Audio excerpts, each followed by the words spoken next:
Bonjour à toutes et à tous et bienvenue dans ce nouvel épisode d'On Your Marks. Aujourd'hui, je suis hyper content de pouvoir recevoir 3 invités de marque, Flavien Coindard, Elven Coindard et Célestin Crespin. Flavien et Elven sont 2 jeunes coureurs qui font de plus en plus parler d'eux sur le demi-fond. Ils ont explosé sur les crosses, sur la route et enchaînent les grosses performances depuis un moment. Et derrière tout ça, il y a un coach, Célestin, leur entraîneur au CSBJ Athlétisme à Bourgoin-Jallieu. Ce qui m'a donné envie de les inviter tous les trois, c'est qu'ils incarnent le fait que même quand on vient d'une petite ville, que l'on vient d'un petit club, quand on a la passion et la motivation, on peut faire de grandes choses. À Bourgoin, une petite ville de moins de 30 000 habitants du côté de l'Isère, ils ont monté un collectif hyper solide. On y retrouve des noms qu'on voit de plus en plus haut dans les classements, comme Julien Rebec, Clément Bruchon, Michaela Aguera et plein d'autres athlètes. Il y a un encadrement fort des jeunes, et tout ça dans un petit club de campagne à côté de Lyon. Dans cet épisode, on va parler d'entraînement bien sûr, mais aussi de ce qui fait la force d'un collectif, de la relation entre un coach et ses athlètes, et de ce que ça change de s'entraîner en groupe. On va aussi parler d'ambition, de ce qu'ils construisent ensemble, et de leur envie de faire du CSBJ une référence du demi-fond français. Bref, c'est une discussion pleine d'énergie, avec un coach passionné et 2 frères qui ne comptent pas s'arrêter là. Je vous laisse avec Célestin Crespin, Flavien Coindard et Elven Coindard pour ce nouvel épisode d'On Your Marks. Bon épisode! Mais juste avant de commencer l'épisode, je tenais à adresser un grand merci à Distance qui soutient désormais On Your Marks. Si vous courez, que ce soit sur piste, route ou trail, Distance c'est la boutique dont on a tous rêvé un jour. Distance, c'est vraiment une équipe de passionnés qui savent de quoi ils parlent, qui connaissent la pratique, les produits, alors ils sauront forcément vous conseiller. Ils ont 4 boutiques, à Paris, à Lyon, à Copenhague et même à Iten au Kenya, et aussi un site internet. Alors si vous avez besoin de quoi que ce soit pour courir, vous le trouverez forcément chez Distance. Bonjour Célestin, Elven, Flavien, bienvenue dans ce nouvel épisode d'On Your Marks. Je suis hyper content de vous recevoir aujourd'hui à mon micro. J'ai déjà reçu des entraîneurs, j'ai déjà reçu certains athlètes, mais j'ai jamais eu le privilège et la chance de recevoir les 2 en même temps. Ce sera le premier épisode où je reçois dans ce cas-là un trio, mais surtout un groupe entraîneur-athlète. Donc je suis hyper content de faire ce premier type d'épisode avec vous. C'est super parce qu'on va pouvoir parler de plein de sujets hyper passionnants tous les 4 aujourd'hui, je pense qu'on a plein de choses à se dire, plein de thématiques à aborder, donc ça va être, je pense, assez cool. Pour commencer, moi je vous propose de vous présenter rapidement pour ceux qui ne vous connaissent pas encore. Présentation qui va forcément être un petit peu plus longue que d'habitude, mais est-ce que à tour de rôle vous pourriez m'en dire un peu plus sur qui vous êtes rapidement, quel a été votre parcours un petit peu académique et sportif jusqu'à aujourd'hui, et qu'est-ce qui vous a réuni autour de la passion du demi-fond et qui fait qu'on est en train d'en discuter aujourd'hui dans cet épisode d'On Your Marks. Bon, je vais commencer. Je m'appelle Célestin Crespin, j'ai 34 ans, je suis entraîneur au CSBJ Athlétisme. Je suis natif d'un petit bled qui s'appelle Loches, au sud de Tours. J'ai fait une scolarité classique, collège, lycée et bac SSVT. J'ai poursuivi par une fac de sport à Dijon, puis à Saint-Étienne et puis à Lyon en master. Au niveau sportif, j'ai fait en parallèle de mes études sport-études foot. J'ai commencé au collège et puis après j'ai basculé sur la découverte de la course d'orientation pour lequel j'ai été SHN pendant plusieurs années. Et avec mon cursus scolaire, j'ai enchaîné au pôle à Dijon, puis au pôle France à Saint-Étienne et Lyon, qui était un pôle jumelé. Je sais que tu as eu un invité, Thibaut Poupard, Thibaut Poupard qui a fait un peu, donc c'était un collègue du pôle. D'accord. Donc voilà, donc j'ai poursuivi mes études, j'ai fini mon master de Lyon par un stage et le recrutement, on va dire semi-professionnel au pôle interrégional de ski de fond à Villard-de-Lans, où j'étais préparateur physique.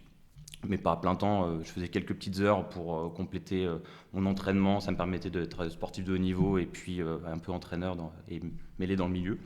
Et puis en 2015, j'ai été recruté au CSBJ Athlétisme en tant qu'éducateur sportif, premièrement. Et puis 2017 jusqu'à maintenant, 2025, j'ai la responsabilité du groupe de demi-fond et plus largement la structuration du demi-fond marche dans la structure club. Voilà un peu mon parcours et et ma structuration sportive. Après, je pourrais rentrer dans le détail si tu as des questions. Toi, tu ne fais pas de demi-fond à proprement parler. J'en ai toujours fait pour me préparer à la cour de natation. Ouais. Depuis tout petit, j'en ai toujours fait 1 fois, 2, 3 fois par semaine, des crosses, en passant par la pratique du 10 km aussi. Mais jamais à haut niveau, jamais vraiment abouti, jamais avec un plan d'entraînement défini sur cette pratique-là. J'étais vraiment un athlète de cour de natation. Et j'ai toujours été mêlé de près à l'athlétisme et au demi-fond, mais jamais vraiment investi à 2000% dans un plan d'entraînement de demi-fond. Ok, d'accord. J'ai fait un 1500 mètres par exemple en junior, je crois, C'est ce que j'allais te demander. pour découvrir, mais j'avais jamais fait de spécifique ou quoi que ce soit. Je suis arrivé sur la piste avec mes vieilles baskets, j'avais pas de pointe, D'accord. et j'ai fait un 1500, je crois, en 4,14 ou 4,17, anecdotique en région Touraine là-bas. Ouais. Mais à part ça, vraiment, je suis rentré par cette porte-là et un peu de javelot, un 4x100, je crois, mais D'accord. pas vraiment concerné par cette discipline de Ok. base. Ouais, donc t'as jamais, t'as passé de sportif de haut niveau en course d'orientation, mais à proprement parler sur du plat, sur des disciplines un peu plus normalisées en course, t'as pas trop ce. Non, j'ai pas cette trop de pratique, ouais. références. Ok. Et puis j'ai fait un peu parce que j'avais une première entraîneuse qui s'appelait Marie-Violaine Palco, qui est Ouais. la maman de Ouais, Fabien bah ouais, Palco. Fabien, ouais. La première fois que j'ai fait un peu d'intensité, un peu de VMA, un peu de contenu spécialisé demi-fond, c'était avec elle D'accord. à Dijon. Ok. Ouais, bah, hyper intéressant. Flavien? Du coup, moi je m'appelle Flavien Coindard. Je vais certainement avoir moins de choses à dire que Célestin parce que un peu moins de vécu. Je suis actuellement en études d'école d'ingénieur, donc pareil avec mon statut sportif de haut niveau. Ce statut-là, je l'ai depuis, on va dire, le lycée, puisque j'étais dans un lycée à Villefranche en section aménagée. Donc du coup, je finissais plutôt les mardis et les jeudis pour pouvoir m'entraîner. Et après, j'ai fait du coup un DUT génie mécanique, pareil en aménagé à Grenoble, donc en 3 ans au lieu de 2. Et ça m'a permis voilà, donc, de continuer. Et maintenant, je suis à Lyon à Polytech, donc en cursus ingénieur en mécanique. Et là, je me situe entre la 3e et la 4e année. Ok, donc donc du t'es coup, il me plutôt sur reste, la fin, là. il me reste encore quand même 2 ans et demi, on va dire. Ouais. Donc il me reste un peu de temps. Et voilà, à côté de ça, moi j'ai commencé l'athlé il y a 13 ans, il me semble. Ah oui. Ouais, ça fait un petit moment. Après, j'ai toujours fait du sport. J'avais fait 3 ans de gym en étant vraiment tout petit. Après, j'ai fait 5 ans de rugby. J'attends les remarques, mais j'ai fait 5 ans de rugby. Je Voilà. me permettrai pas. Ouais, mais donc voilà, 5 ans de rugby. Et après, je suis venu à l'athlé vraiment pour ce côté, sans vouloir être égoïste, mais ce côté un peu individuel, que la perf, elle dépend que de moi et que quand ça marche, j'aime bien le partager avec les autres, mais quand ça marche pas, j'aime bien que ça soit que de ma faute si ça marche pas. Donc du coup, c'est vraiment ce que j'ai aimé dans ce sport. Et c'est surtout parce qu'on m'a beaucoup poussé. En fait, j'ai fait les crosses de l'école et il y avait une des mamans qui était bénévole qui m'a dit que, sa fille était à l'athlé. Et du coup, elle a dit, mais il faut absolument que tu viennes essayer l'athlé, etc. Et c'est comme ça que je suis arrivé donc à la CVS dans un premier temps. J'étais coaché par Franck Mélinon et ensuite Pierre Berlier. Donc qui, actuellement, il n'est pas très connu parce que c'est quelqu'un de discret, mais il a actuellement Talina Ligier, qui est une des meilleures performeuses cadettes sur 400 mètres haies. Et après, j'ai fait... Donc ça, c'était jusqu'au lycée. Après, j'ai fait 2 ans à Grenoble, donc une année avec Pierre Chevry, une année avec Alain Ponal. Et ensuite, je suis venu avec Célestin, donc c'est la 4e année. Ok, d'accord. Et pourquoi tu es venu ici du coup? C'est quoi un peu le projet, À l'époque, ça allait un petit peu moins bien à Grenoble. Du coup, j'ai hésité à arrêter l'athlé. Ouais. Et en parlant, en croisant, c'est avec les stages de ligue. Moi, j'ai rencontré du coup Rémi Théolier, Paul Fischer. Ouais, des bons gars. Ouais. Donc des gars qu'on a vraiment sympathisé en stage. Et un jour, à la fin d'une compète qui s'était très mal passée, il y a Célestin qui est venu me voir et on a parlé un peu. Et on a laissé passer la saison. Et après, à la fin de la saison, on s'est vus. Et moi, je lui ai dit, écoute, je pense que l'athlé, j'ai fait le tour. Et lui, il m'a dit, moi, je pense pas. Et du coup, on est repartis ensemble. Et au final, 2 ans après, ça s'est très bien passé. Ça se passe bien là. Ça se passe plutôt bien, ouais. Ça se passe très bien. Ouais, nickel. Et toi? Moi, du coup, c'est Elven Coindard. J'ai suivi un peu Vous le connaissez même tous parcours. les deux, non? Un peu frère, normalement. On a un petit peu la même voix, apparemment. Je sais pas si ça va s'entendre. Heureusement qu'il y a la vidéo pour Ouais. différencier. Ouais, moi, du coup, je suivais un peu le même parcours que Flav. J'ai démarré pareil par différents sports. J'ai fait pas mal de gym avant de démarrer l'athlé. Je me suis retrouvé aussi à l'athlétisme pareil, suivi de différents crosses que j'avais fait à l'école, au collège, etc. J'ai démarré pareil à la CVS, à Belleville, entraîné par les mêmes entraîneurs, Franck Mélignon premièrement, ensuite Pierre Berlier, qui m'a pas mal entraîné. Quand je me suis retrouvé à la section au lycée, où j'ai été en section sportive, pareil. Là maintenant, je suis sur Lyon, je suis en licence. C'est ce qui a fait d'ailleurs que j'ai changé un petit peu d'entraîneur. Je voyais ça un peu compliqué, le fait de m'entraîner vraiment à distance sans vraiment de groupe. Ouais. Je savais que Flav, ça faisait déjà 2 ans qu'il s'entraîne avec Célestin. On va dire que j'avais déjà un peu la vision de comment se passait l'entraînement, l'entraîneur, le groupe, tout ça. Je savais qu'il y allait avoir un bon petit groupe sur Lyon, ce qui pouvait être intéressant, parce que m'entraîner tout seul, c'est pas quelque chose qui m'attire vraiment. Et du coup, c'est comme ça que je me suis retrouvé à aller à Bourgoin. J'ai pas mal discuté aussi avec Célestin, que j'ai vu pareil sur des compètes. Je connaissais déjà pas mal de gens du club plus de mon âge, des Olivier, des Michaela, toutes les personnes comme ça. Et c'est comme ça, du coup, que je me suis retrouvé sur Lyon en études, en coloc avec Flavien, à m'entraîner avec le groupe depuis maintenant, c'est la 2e année là. Okay. Et du coup, on va dire que le changement de club a marqué un bon tournant parce que ça fait à peu près 10 ans, je crois, que je fais de l'athlé. Ouais. Et j'avais toujours été dans le même club, entraîné toujours à peu près par les mêmes entraîneurs parce que Franck et Pierre étaient assez liés dans l'entraînement. Et du coup, je sais que ça m'a permis de passer un bon cap en course à pied et de découvrir un peu d'autres horizons. Ok. Et tous les deux, alors Célestin, tu pourras aussi en parler, mais tous les deux, un petit peu pour qu'on situe vos performances, votre niveau en athlétisme. Moi, je vous connais parce qu'on n'habite pas très loin. Je suis forcément plus connecté que certains avec vous, donc je connais un peu votre niveau qui est quand même assez stratosphérique en ce moment. Donc félicitations. Est-ce que vous pourriez nous en dire un peu plus là vous parlez tous les deux des 2 dernières années qui ont a priori été très heureuses pour vous d'un point de vue performance, d'un point de vue course à pied. Est-ce que vous pourriez juste me dire un petit peu les courses dont vous êtes fiers, le niveau que vous avez aujourd'hui, quels sont vos derniers résultats de cette dernière saison par exemple? Là, moi je sais que par exemple, j'ai fini, je reviens un petit peu en arrière, mais quand j'ai fini avec mon ancien club, je finis sur des championnats de France assez décevants, avec une méforme complète, une fatigue, un pic de forme qui n'était pas vraiment présent. Ouais. Je sais que pareil, j'arrive au club dans les mêmes circonstances que Flavien, un peu dégoûté de l'athlétisme. Je reviens avec Célestin, avec pas plus d'attente que ça, mais quand même, pourquoi pas, une première année qui s'est plutôt bien passée. On s'était mis d'accord qu'il n'y aurait pas forcément des performances stratosphériques, ce serait plus sur la 2e année à la rigueur que ça viendrait. Et effectivement, sur cette 2e année, c'est quand même bienvenu.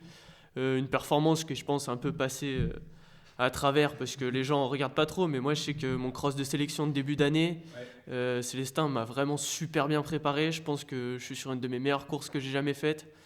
Je finis 7e de la course, sur une course quand même assez relevée, avec un parcours assez plat. Pour donner un ordre d'idée, on a fait 5 km 200, je fais du 3,0 de moyenne ou un petit peu moins. Donc ça courait un petit peu. Après on a enchaîné sur des bonnes perfs tout le long de la saison.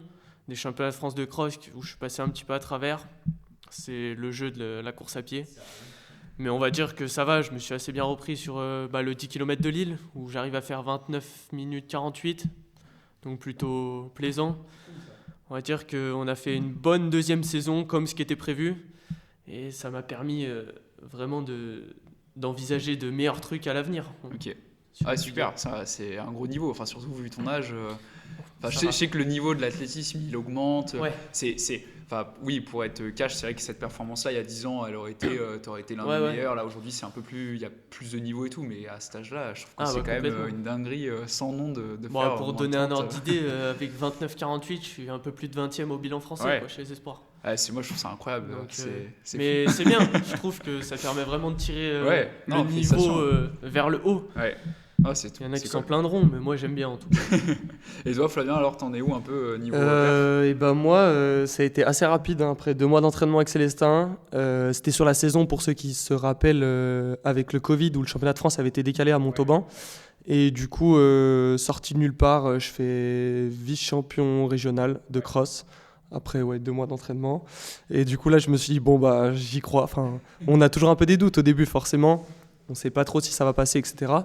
Donc, du coup, c'est bien parti. Après, on a fait une bonne saison, une saison plutôt correcte, où je crois que je finis 6e au championnat de France de steeple l'été. Et l'année d'après, là, c'est un peu le petit tournant de ma piètre carrière.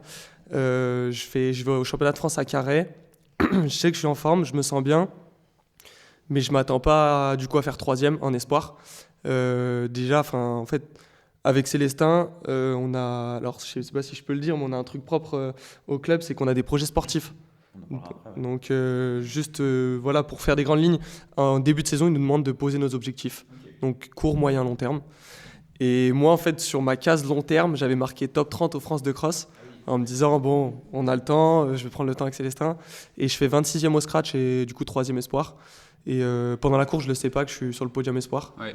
Parce que, Parce que c'est trop compliqué de savoir. en fait, avec les petites pancartes espoir, on ne tu sait peux pas. savoir. Tu sais qui. Et alors, pour l'histoire, ce qui est assez fou, c'est qu'en fait, je passe la ligne. Donc, Elven et Clément Bouchon nous disent que je suis 3e.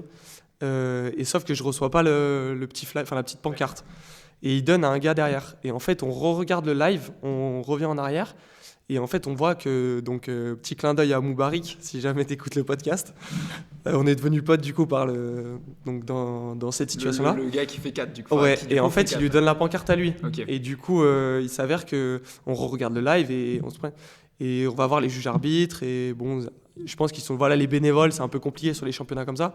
Et du coup, mais le monsieur voit bien que c'était mon nom qui était marqué en 3e position. Ouais. Donc, du coup, je monte sur le podium. Et voilà, donc c'était un peu inattendu. Et en fait, l'été, on repart. Et encore deuxième petite anecdote. Juste avant donc on fait le 2e tour interclub. Là, tout roule, c'est à merveille. Le club monte d'une division, record de points, incroyable. Et genre 2 jours après, je rentre de distance et je fais du vélo à la Tête d'Or. Et en fait, je percute quelqu'un en vélo, je tombe, fracture ouverte du petit doigt. Et là, donc ça, c'était un mardi soir. J'appelle un peu, tu vois, un peu penaud, j'appelle Célestin, je lui dis, bon, faut que je te dise un truc. Petit doigt de pied ou petit doigt de la main? Non, petit doigt de la main. Ouais. Ok, bon, ça va. Ça va, ouais. Et sauf que, je l'appelle et tout, donc après, je vais aux urgences le soir, et ils me disent, bah non, fracture ouverte, il faut se faire opérer. Ouais. Donc là, je me fais opérer le mercredi, et le mec me dit, c'est simple, j'étais à 2 mois des championnats, franchement, j'étais presque pile à 2 mois. Il me dit, il y a 45 jours d'arrêt. Ok, ça c'est pénible ça. Il dit... Ok, bon, je peux rien faire. Tu vois, t'as le doigt, tu te dis après la santé, le sport c'est bien, mais la santé avant tout quand même. Et du coup, il me dit que je peux quand même faire du home trainer. Donc je me dis, bon, bah c'est simple, je vais me mettre noir sur le vélo. Et en fait, le jeudi, du coup, je fais un peu de vélo histoire de décrasser de l'opération. Le vendredi, je transforme la séance à pied sur le vélo. Et le jeudi, c'était hors de game. Et en fait, il y avait tout l'athlétisme français qui partait là-bas. Et j'étais là, j'étais chez mon meilleur pote, Tom Saint-Juvin. Je sais pas si tu vois qui c'est. Et du coup, je bouillonnais. Et du coup, je me dis, je prends mes baskets, je vais courir. Je me dis, si j'ai pas mal, mais sachant qu'en fait, j'avais une plaque avec des vis et j'avais une attelle sur toute la main. Et je me dis, si j'ai pas mal, je reprends la saison. Et je cours, j'ai pas mal. Le lendemain, je me renvoie le seuil et je suis reparti comme ça. Et en fait, à la base des bases, j'aurais jamais dû courir au championnat de France. Et au final, je cours. On arrive à Fontainebleau et là, je pense que j'ai jamais été autant en forme de toute ma vie. Ouais. Et du coup, je fais champion de France. J'ai vu ta course, c'était incroyable. Du coup, c'était petit moment de doute. On va pas se mentir, à 300 mètres de la ligne, quand je prends 3 mètres sur une barrière. Ouais. Et après, je me dis, j'aurai l'opportunité qu'une fois dans ma vie. Donc je fonce et voilà. Et après, il y a des hauts et des bas dans l'athlé.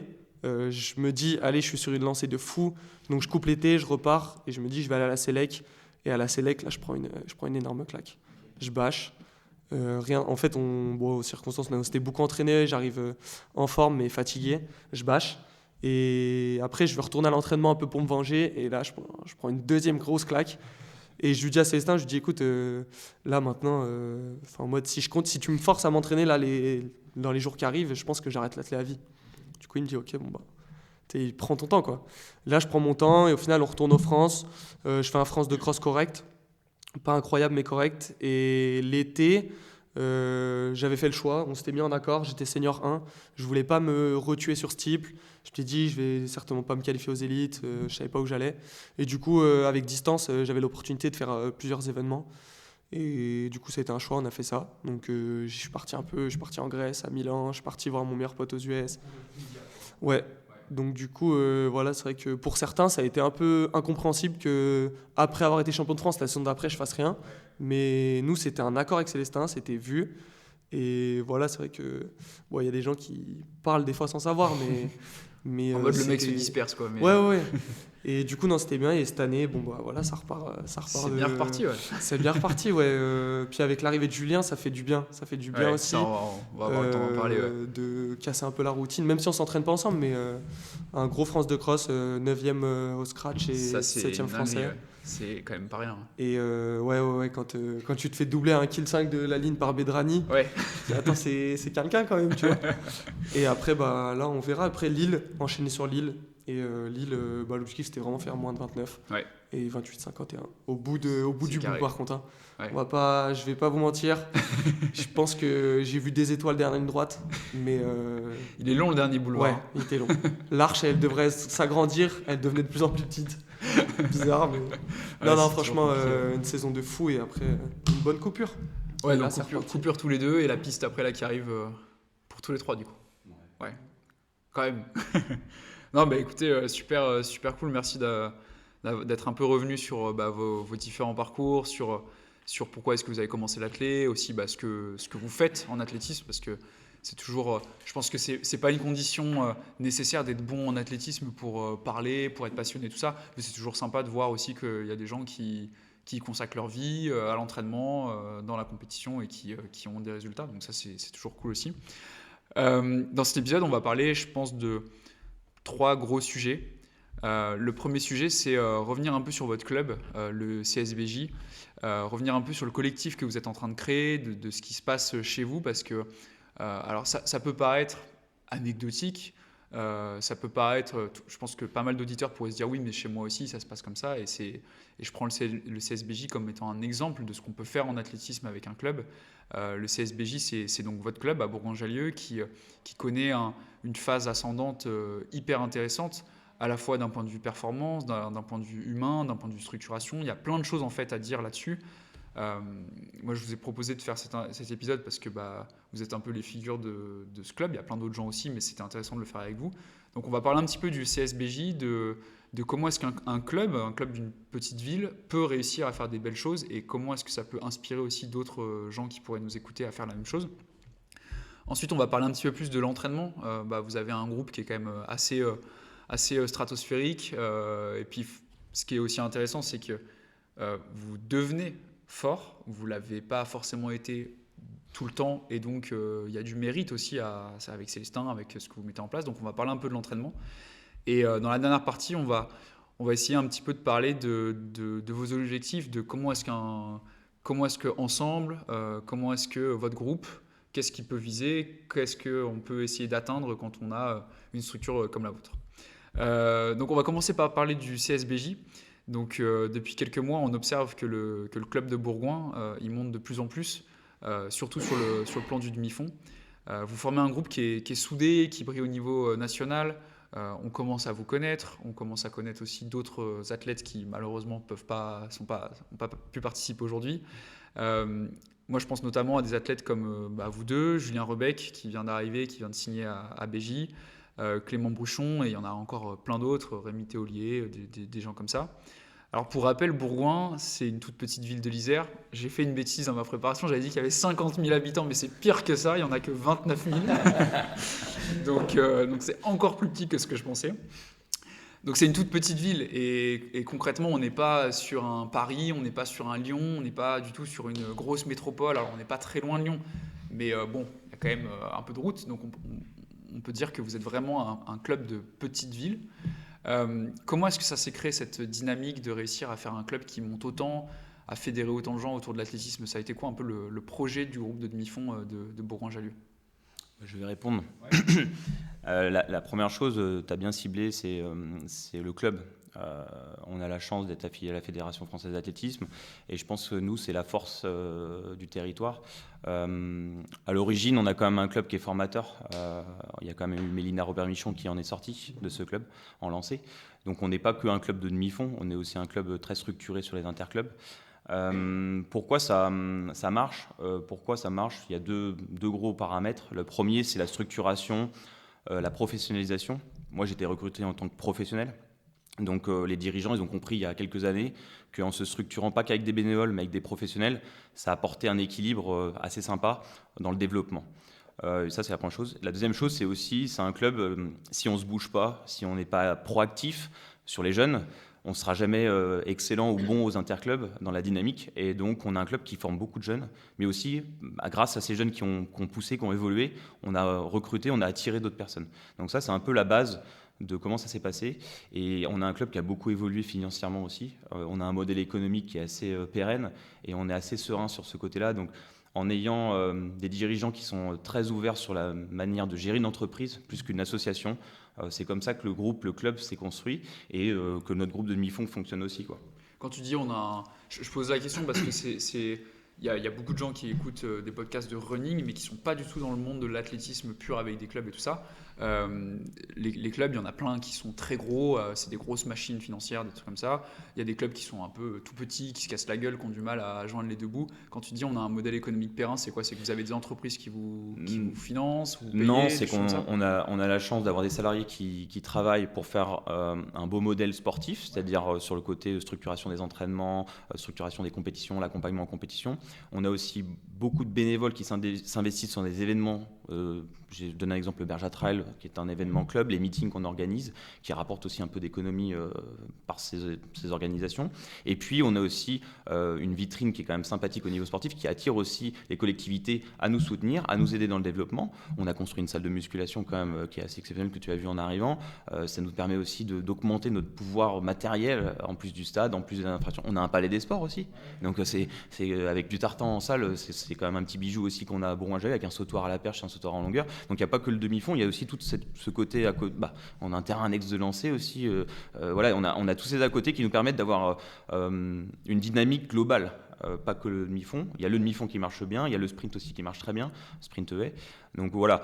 Après, le modèle économique pour venir, c'est que aussi, on est en campagne, tu l'as un peu remarqué, mais on n'hésite pas à mettre aussi des cotisations qui sont intéressantes parce qu'on a des professionnels en face. Donc les cotisations contribuent beaucoup à l'apport financier du club, mais il y a une réponse en face, c'est qu'on a des coachs de qualité. Oui, bien sûr. Voilà. Si on paye un peu plus sur sa licence, on s'y retrouve parce qu'on a des entraîneurs pros. C'est pour ça qu'on peut lutter, on peut contrer un peu les grandes villes qui ne sont pas forcément aussi structurées dans certains clubs et on peut matcher en N1A contre des gros clubs comme Montpellier, Marseille l'an dernier, Lyon, Lyon Athlé, etc. Oui, bien sûr.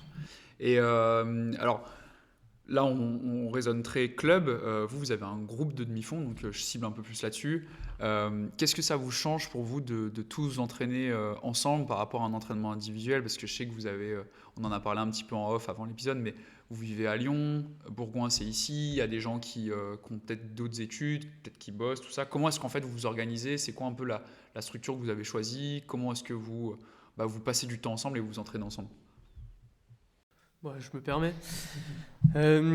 Déjà, je pense que ce côté groupe un peu, ça peut que apporter du bon pour tout le monde, peu importe le niveau. De toute façon, on a toujours quelque chose à prendre de quelqu'un. On peut nous apprendre différentes choses. Célestin, il a quand même fait l'effort, il prend un peu sur son temps personnel, un peu sur son temps de travail, mais beaucoup sur son temps personnel pour venir par exemple sur Lyon nous accompagner sur certaines séances. Là, le groupe fait en sorte de toujours un peu s'arranger. Flavien, il fait en sorte des fois de réduire un peu ses allures pour être avec moi de les augmenter un petit peu. Et ça fait toujours qu'on se retrouve un groupe où jamais personne n'est seul.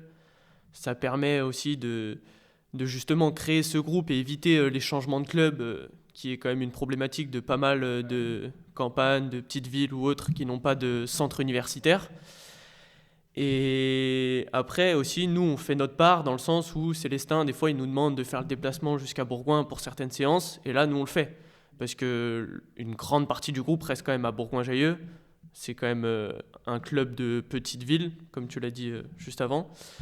Et je pense vraiment que ce côté groupe peut que apporter du bonus à tout le monde, peut motiver et puis peut même faire ce côté, on voit, il y en a beaucoup, on voit passer des stories sur différents réseaux, les groupes, oui ça donne envie, mais tout le monde peut débarquer dans un groupe. Nous, l'avantage de notre groupe, c'est qu'il est très structuré dans le sens où les gens qui viennent, ils viennent toute l'année. On n'a pas 60 personnes à l'été en septembre et plus que 10 personnes l'hiver.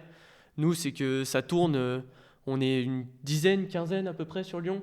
Et c'est toujours à peu près le même nombre, que ce soit en plein hiver, on peut avoir un temps de pluie, c'est juste des personnes motivées. Et grâce à ça, je trouve que ça permet vraiment d'avoir un bon groupe qui stimule tout le monde. Ouais, bien sûr. Et alors, il y a des athlètes comme vous deux, il y en a aussi, comme je citais, avec Julien Rebec qui vient de signer. Il y a Clément Bouchon qui est aussi un super athlète. Enfin, il y en a vraiment plein.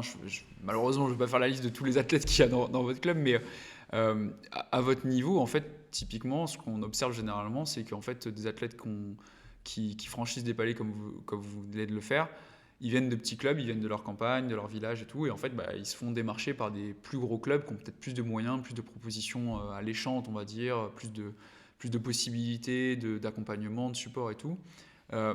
Vous avez fait le choix de rester ici. Qu'est-ce qui vous a poussé à rester au CSBJ je ne sais pas si vous avez reçu par exemple d'autres propositions de clubs qui se disent tiens, les frères Coindard, il faudrait qu'on les signe, Flavien il est super chaud, il faudrait qu'on le signe et tout. Si jamais ça arrivait ou alors si c'est déjà arrivé, pourquoi est-ce que vous avez choisi de rester ici en fait? Alors du coup, moi c'est en fait déjà à Bourgoin et je pense qu'il n'y a pas beaucoup de gens du groupe sur une cinquantaine qui pourront dire l'inverse. En fait, c'est même si Célestin, oui, c'est un professionnel, c'est un salarié du club, etc. On est c'est une relation qu'on crée avec le coach. C'est-à-dire qu'il y en a quelques-uns, mais la majorité du groupe vient et n'est pas que consommateur. Donc, c'est-à-dire que les gens, ils viennent, ils font la séance, ils échangent avec le coach, en dehors de l'entraînement, et il y a vraiment cette relation, ce supplément un peu qui fait que, en gros, l'athlète, c'est pas juste un plan d'entraînement, et on arrive, on fait la séance et basta, c'est fini. Donc, il y a ça de 1. De 2, il faut savoir que nous, on est ouvert. Enfin, nous, c'est avec grand plaisir que les gens viennent s'entraîner avec nous. Mais en amont, il y a quand même toujours un check en interne de est-ce que ce profil-là, il va matcher avec le reste du groupe? Et en fait, c'est ce qui fait que le groupe n'explose pas. Parce qu'il y a des groupes qui grossissent très vite, mais qui qui sautent très vite aussi. Et nous, c'est vraiment l'intérêt. Moi, Célestin, il m'a appelé, il m'a dit écoute, Julien, il kifferait s'entraîner avec nous, t'en penses quoi, etc. Et après, on a échangé. Et voilà, moi Julien, je l'adore. Mais on savait que c'était un bon élément qui allait faire avancer le groupe. Et c'est ce qui permet vraiment de garder cette bonne dynamique aussi. Parce qu'en fait, on pourrait accueillir tout le monde. Mais comme dit Elven, on se retrouverait sur les gens, ils préfèrent venir que l'été parce qu'il fait chaud, parce qu'ils préfèrent le plan de Célestin que pour le 3000 l'été. Mais le cross, ils préfèrent le plan de quelqu'un d'autre, etc. Non, si tu viens dans le groupe, tu viens à 100%. Et alors après, il y a des électrons libres qui gravitent. Tu vois, là, actuellement, on a un gars de Aix qui est en stage sur Lyon et qui nous a demandé s'il pouvait s'entraîner les mardis avec nous.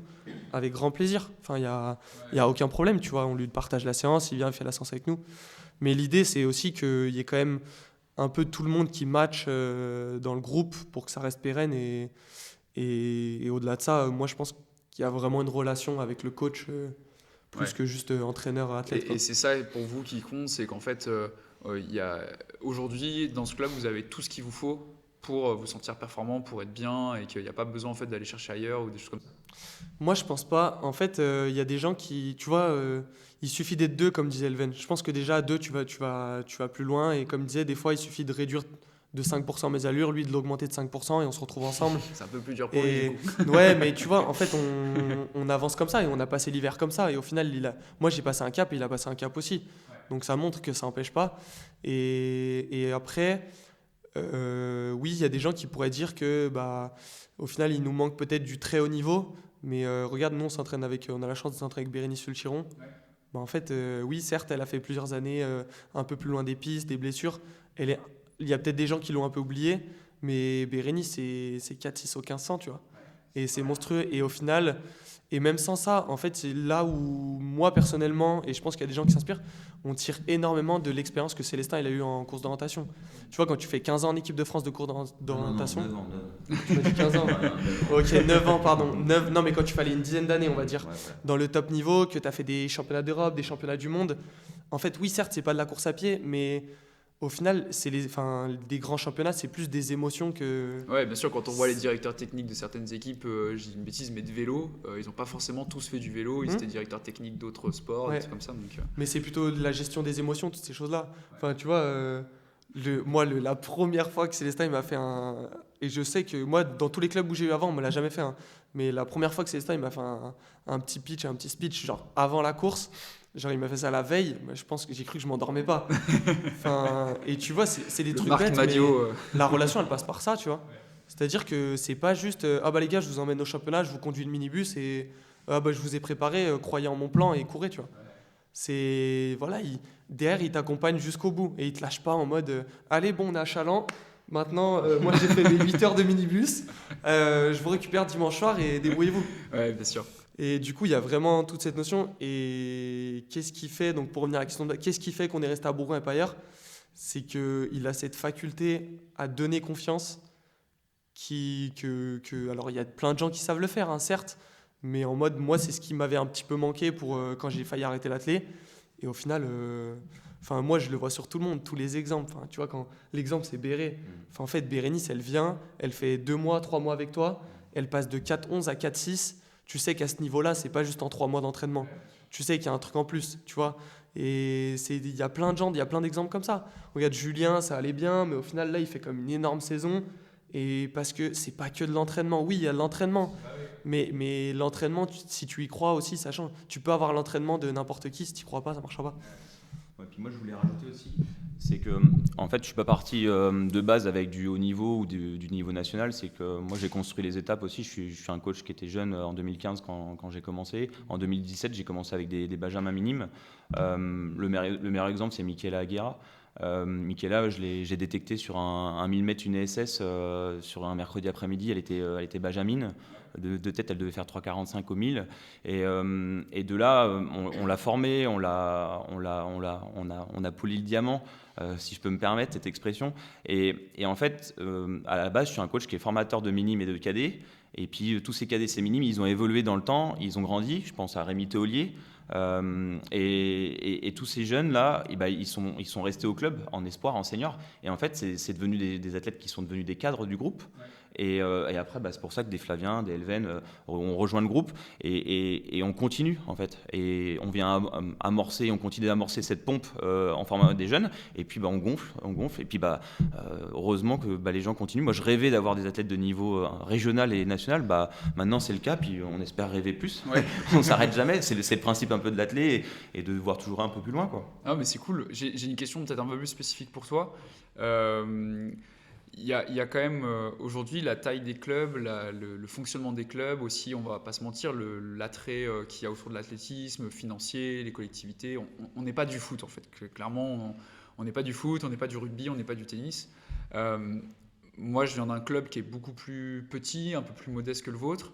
Je sais que faire le pari et faire le choix du haut niveau et d'avoir des gens qui courent vite et de donner les moyens pour que on a les championnats de France, qu'on fasse des saisons et tout ça, c'est un choix qui est quand même assez parfois compliqué pour un club parce que c'est un poste de dépense qui est quand même qui est gourmand. Le haut niveau en fait en France en course à pied ça coûte cher. Donc il y a des clubs en fait qui décident de pas le faire. Il y a des clubs qui décident de dire ok, il y a des gens qui veulent courir vite, s'entraîner, on essaie de les mettre en bonne disposition mais on reste un petit club familial. Le but c'est de rester axé bien-être, santé, dépassement de soi et tout ça. En fait, comment ça s'est fait cet alignement du club sur on veut proposer un truc qui soit compétitif, on veut que les gens courent vite au CSBJ? Je vais te répondre, il y a deux choses. Déjà le club, sur le côté club, c'est le projet du club qui a été rédigé par les dirigeants du club, notamment Jean-Marc Revol. Le projet, c'est le premier axe, c'est le haut niveau, la performance, c'est l'axe numéro 1. Ça, c'est la strate première. C'est la strate dans toutes les disciplines. Ouais, c'est bien ça. La strate première, c'est le haut niveau, la performance, ouais. Le niveau des interclubs, etc., ouais. le nombre de qualifications de France, voilà. Le deuxième strat, c'est plutôt la formation des jeunes, d'avoir toujours ce vivier, former. On était réputé pour être le meilleur club formateur chez les jeunes. Il y a en 2018, je crois, on avait toutes nos équipes athlées et puis interclub jeunes dans le top 10 français. Donc c'est quand même une belle stat pour une petite ville. Et après, sur le côté demi-fond, je pense que moi, c'est aussi ma passion. En étant ancien SHN, moi, je compte pas mes heures. Donc, tu l'as dit tout à l'heure, il faut être passionné. Dans les métiers du sport, à part le foot, on ne gagne pas des milliers et des cents. Donc si tu commences à compter tes heures ou à compter ton argent, tu t'es trompé d'endroit, quoi. Je pense qu'il faut aller travailler ailleurs ou il faut se réorienter, quoi. Donc ça, c'est clairement, pour moi, c'est la leçon que je veux en dire, c'est vraiment une décision de mettre en premier plan sur un club le haut niveau et que c'est ça. Le haut niveau, on va dire que chacun y aille à son haut niveau. Oui, c'est ça. Voilà. Non, bien sûr. On parle de haut niveau. Après, tu vas me parler de très haute performance. Ouais, bien sûr. Voilà, ça dépend. Mais chacun peut avoir un haut niveau en étant régional, j'en sais rien, au lancer de poids par exemple, ou au saut à la perche. Ouais, bien sûr. Le haut niveau, chacun va à son haut niveau. Tout dépend de où on part.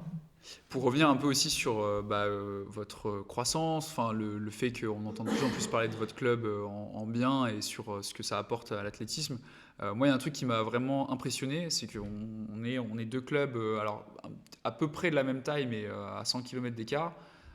Moi je suis impressionné de voir en fait que vous arrivez à produire des images, de la communication, un truc qui soit hyper pro. Moi je pensais qu'au début c'était réservé qu'à des gros clubs parisiens, lyonnais, etc. Et en fait, je vois que quand le CSBJ communique, c'est pro. En fait, on ne dirait pas que c'est un petit club comme ça, avec 700 personnes, d'une petite ville de 29 000 habitants. En plus, on voit que, en plus d'avoir des très bons athlètes, vous êtes des plutôt très bons communicants. Je pense notamment à Rémi Théolier ou Camille Younkin. Je ne sais pas si je peux... John Kin. Je ne sais pas si je prononce très bien son nom de famille. Mais vous sentez que c'est important aujourd'hui, quand on va avoir un groupe, un club qui marche, de communiquer sur ce qu'on fait, sur la vie de club, sur la performance ? Ah oui, il y a quelques années, on a eu l'apparition des réseaux sociaux. Nous, on était un peu en retard et suite à... c'est Youssef Basli, notre secrétaire général adjoint, qui a fédéré une équipe autour de lui de com. Et il a lancé la révision de toutes les formes de communication. Même on a fait un podcast également, je crois, au CSBJ. Les réseaux sociaux connus, Facebook et puis Instagram. Et puis aussi la structuration de l'image, de la charte graphique, etc. Donc Youssef, il s'est entouré d'une équipe et puis des jeunes. Et puis l'avantage d'un club, c'est qu'on est une association. Donc les gens, ils ne sont pas forcément investis que dans le sport, que dans l'entraînement ou le côté sportif. Ils sont aussi investis dans l'image ou l'administration du club. Quand on a des dirigeants, c'est une autre forme d'investissement de la sauce. Et on a la richesse d'avoir parmi nos 750 licenciés quelques-uns qui s'investissent dans l'image, comme Camille et Rémi, qui sont devenus même des pointures sur ce côté-là. Ouais, ils sont chauds. Et ils font du super contenu et on a la chance de les avoir parmi nous. Et ils ont grandi avec nous aussi, quoi. Oui, bien sûr. Dernière question un peu sur justement comment est-ce qu'on crée une dynamique de groupe, une structure qui marche. Alors vous pouvez tous les trois répondre, parce que je pense qu'il y a des réponses à la fois en tant qu'athlète et en tant que coureur, des réponses plutôt en tant qu'encadrant, mais je sais que parmi les auditeurs d'Annie en Marque, il y en a une grande majorité qui viennent de petits clubs, et je sais qu'il y a un vrai attrait, il y a une vraie demande en fait de certains athlètes qui sont un peu seuls, qui s'entraînent, qui n'ont pas forcément accès à des infrastructures de fou, qui n'ont pas forcément de collectif, qui en fait cherchent ça et qui comprennent l'intérêt qu'il y a à avoir un collectif. Vous, à votre échelle, quel genre de conseils vous pourriez donner à tous ces gens qui nous écoutent et qui se disent « Tiens, j'aimerais tellement avoir un club ou un groupe comme le vôtre ».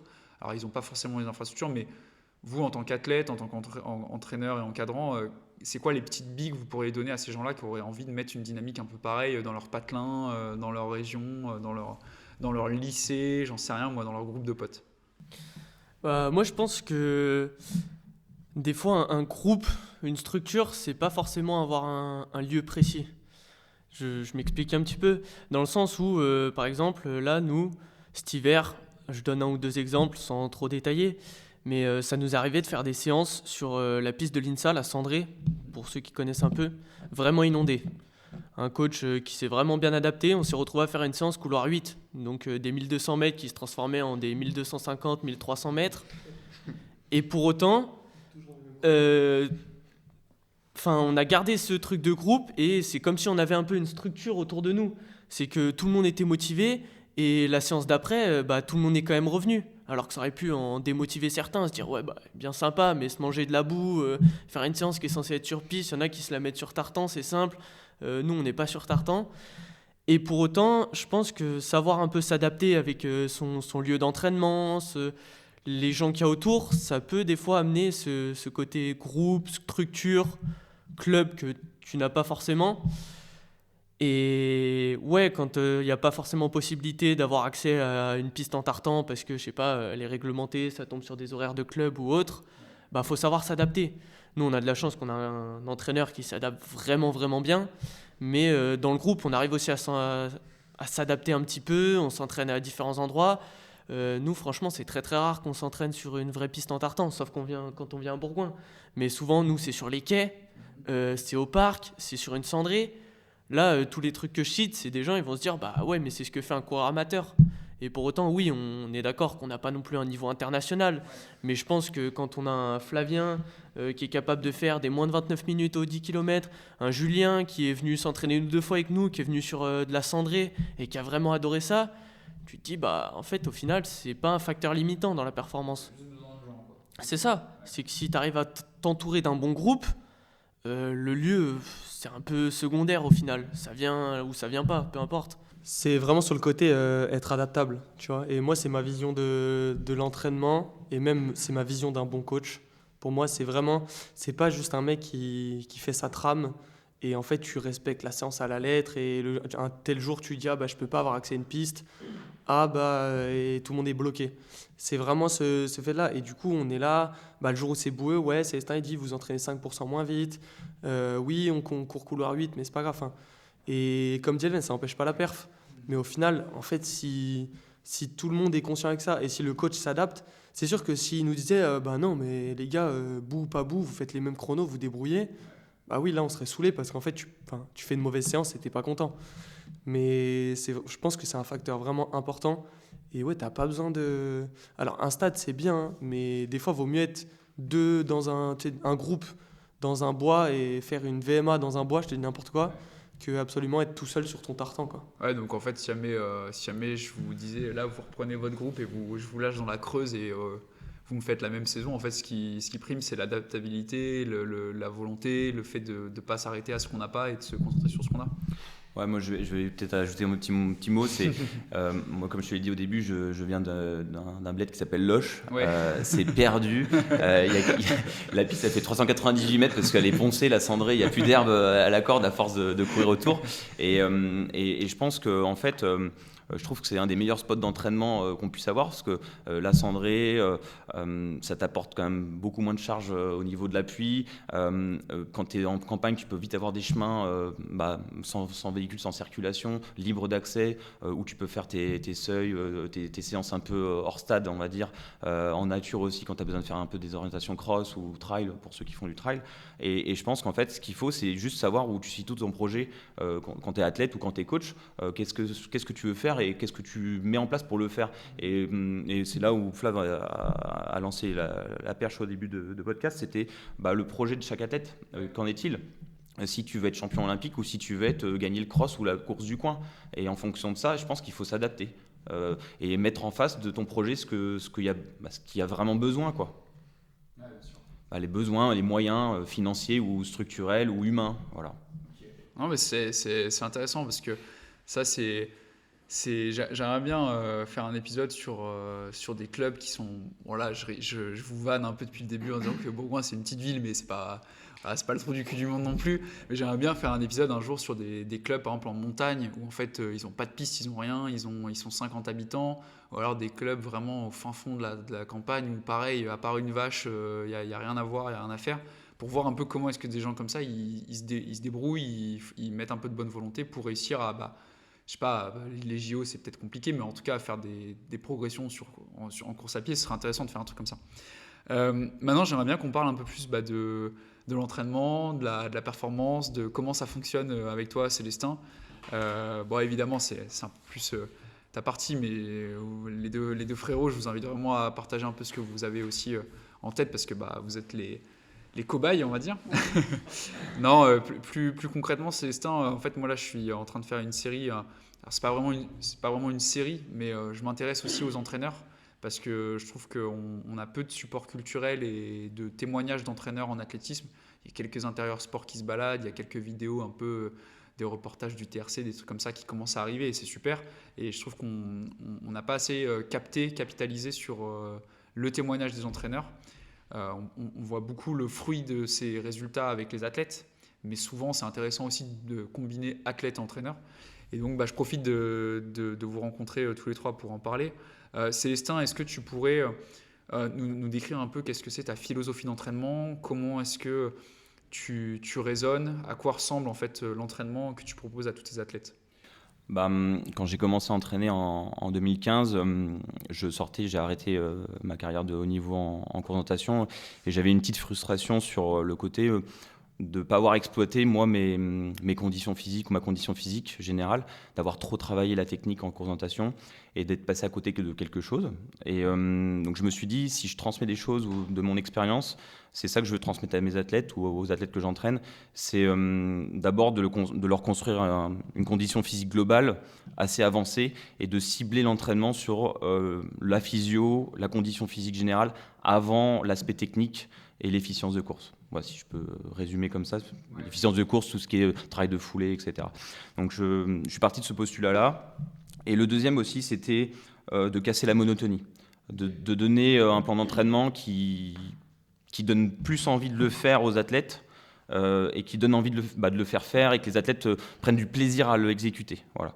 Je te donne un exemple, mettre des 400 tous les mardis, c'est pas ma tasse de thé, ou faire des 400, des 500, des 600, c'est pas ma tasse de thé non plus en incrémentation. Je sais que dans les années 80-90, il y a des coachs qui proposaient ça, et ça, je trouvais ça un peu barbant, alors qu'il y a des moyens maintenant, avec la science, on a quand même la chance d'avoir, on a les lactates, on a tout ça qui intervient, on a aussi la fréquence cardiaque, on a des outils qui nous permettent de s'entraîner différemment et je pense de varier. Et je trouve que la variété, c'est un facteur et ça donne envie. Voilà. Et ça crée de la confiance. Donc ça repose un peu sur cette doctrine-là, cette philosophie-là, le schéma d'entraînement. Et donc là, quand tu dis, justement, je trouve ça intéressant parce que je pense qu'on a vraiment un tournant où c'est évidemment la question que je pose un peu à tous les entraîneurs que j'ai sur Newmark, c'est nous, la France, on a la réputation d'être un peu vieux jeu sur l'entraînement, très VMA, très seuil, des trucs, mais qui marchent aussi, parce qu'on a quand même des super bons athlètes au niveau international. Là, en ce moment, on a de plus en plus d'ouverture vers le monde avec les réseaux sociaux, on en a parlé un peu tout à l'heure. On voit comment s'entraînent d'autres athlètes, on voit qu'il y a beaucoup plus d'athlètes maintenant qui utilisent les lactates, qui font un peu de double seuil, des trucs comme ça. Toi, tu te situes un peu où là-dedans? C'est quoi un peu ton... Alors, le principe de base, déjà, c'était d'inclure dans les programmes d'entraînement de la musculation, 1 à 2 fois par semaine, la muscu en force, pour pas se cacher. Et donc, voilà, ça, c'est la première base pour la force. Après, sur le concept d'entraînement, moi, je viens d'un milieu qui était pas très technique sur le développement de la construction des séances. C'est-à-dire qu'en course de natation, c'est un peu assimilé au ski de fond, on enchaîne du volume, de la technique, et on empile les cases. En athlé, de la petite expérience que j'avais, c'était on construit en France, on construit des séances bien calibrées, avec des intensités bien calibrées, des récupérations bien calibrées. J'avais une vision comme ça de l'athlé. Et depuis maintenant mon expérience d'une dizaine d'années d'entraîneur, j'en suis revenu, comme tu peux aussi le constater, c'est qu'au début j'entraînais très calibré, peut-être un peu trop. Maintenant, je suis plus sur un modèle d'enchaînement de séances, j'ai pas peur de mettre de la charge, ça c'est clair. Après, je suis pas un entraîneur qui met beaucoup de charge, je pense pas. En tout cas, les gars. On fera un autre épisode. Non, mais voilà, je pense que je suis modéré dans la charge. Je sais qu'il y a des groupes où il y a des tendances qui sont à faire du double seuil, à faire beaucoup de volume. Moi, je suis plutôt dans la qualité contrôlée. Mais quand même, il y a un fond de volume sur certaines périodes qui est nécessaire quand même. On ne peut pas improviser du cross et improviser du 10 km sans un certain volume d'entraînement. Je ne sais pas, un Flavien, ça ne doit pas lui faire peur de faire 120 km semaine. Voilà. Après, ça c'est pour son niveau à lui. Mais pour un débutant, ça ne va pas me déranger de lui mettre 40 à 50 km semaine, en footing d'abord, et puis avec des séances un peu plus construites. Voilà. Ouais, bien sûr. Est-ce que tu penses aussi que Alors là, j'ai parlé vachement des athlètes forts de ton groupe. Il y en a forcément qui sont un peu moins forts, plus débutants, qui ont moins d'années de pratique. Est-ce que tu entraînes tout le monde à la même enseigne ou alors il y a vachement de l'individualisation, tu pousses un peu les curseurs de chacun ça... Ouais. Alors, C'est ça un peu t'as posé la bonne question. Le groupe, il se divise en deux groupes. Il y a le groupe, on va dire, imposé club, c'est-à-dire il y a les séances d'entraînement club, mardi, mercredi et le vendredi. Et en plus, après, il y a ouverture libre le dimanche matin pour ceux qui veulent en faire un peu plus. Mais en fait, c'est en fonction de son projet. Je reviens toujours au projet. Un Elven ne va pas s'entraîner pareil qu'un débutant qui vient d'arriver au même âge. Donc après, moi, c'est du bénévolat ou c'est du temps en plus. On va dire, c'est de l'excès de passion. Mais oui, c'est individualisé. Il y a une quinzaine d'athlètes dans le groupe on est combien? Une soixantaine qui sont individualisés. Alors qui sont sur à peu près la même trame, mais après ça varie au détail près, et puis après ils sont tous individualisés sur leurs allures, sauf le cas échéant quand on a des séances il pleut ou un truc comme ça, on essaie de lisser un peu les allures pour qu'on soit un pack et un peloton, pour que ça soit plus sympa à passer, on casse toujours cette monotonie, quoi. Ouais, bien sûr. Donc voilà, j'essaie de séparer. Ouais. Et les deux frérots là, alors du coup un peu sur... c'est comment de s'entraîner avec lui? Franchement, je pense que c'est un des gros facteurs qui fait que on est venu par exemple à Bourgoin et pas dans un autre club où j'aurais pu aller par exemple au DMA ou à Grenoble ou autre. C'est que déjà premièrement Célestin est énormément à l'écoute. C'est-à-dire que demain tu lui dis pour X raison je peux pas faire cette séance, il est capable de l'adapter d'une façon différente. Il n'est pas en mode c'est pas grave. Hein. Il trouve toujours une solution, c'est plutôt très agréable. Après il est aussi à l'écoute, hormis du côté où tu peux pas forcément faire. Il y a des fois, ça nous arrive de dire, je pense que Flav dira pareil, lui envoyer un message et lui dire Célestin, cette séance, je sais qu'on l'a déjà fait l'année dernière, là on l'a déjà fait au moins 1 ou 2 fois dans la saison, un peu pénible, on peut pas faire autrement. Et Célestin, il comprend, il sait que c'est pour tout le groupe, du coup ça lui arrive facilement de changer, très adaptable. Je pense que la communication, il fait beaucoup aussi avec le coach, qui est d'ailleurs un facteur de performance, je pense. Et ça fait que, ouais, comme il dit, le fait de casser cette monotonie, par exemple en cross, il donne des intentions d'allure et pas des allures. Ce qui fait une grosse différence. Bon, forcément, en cross, c'est compliqué de faire une vraie allure, hein, on ne peut pas marquer ça.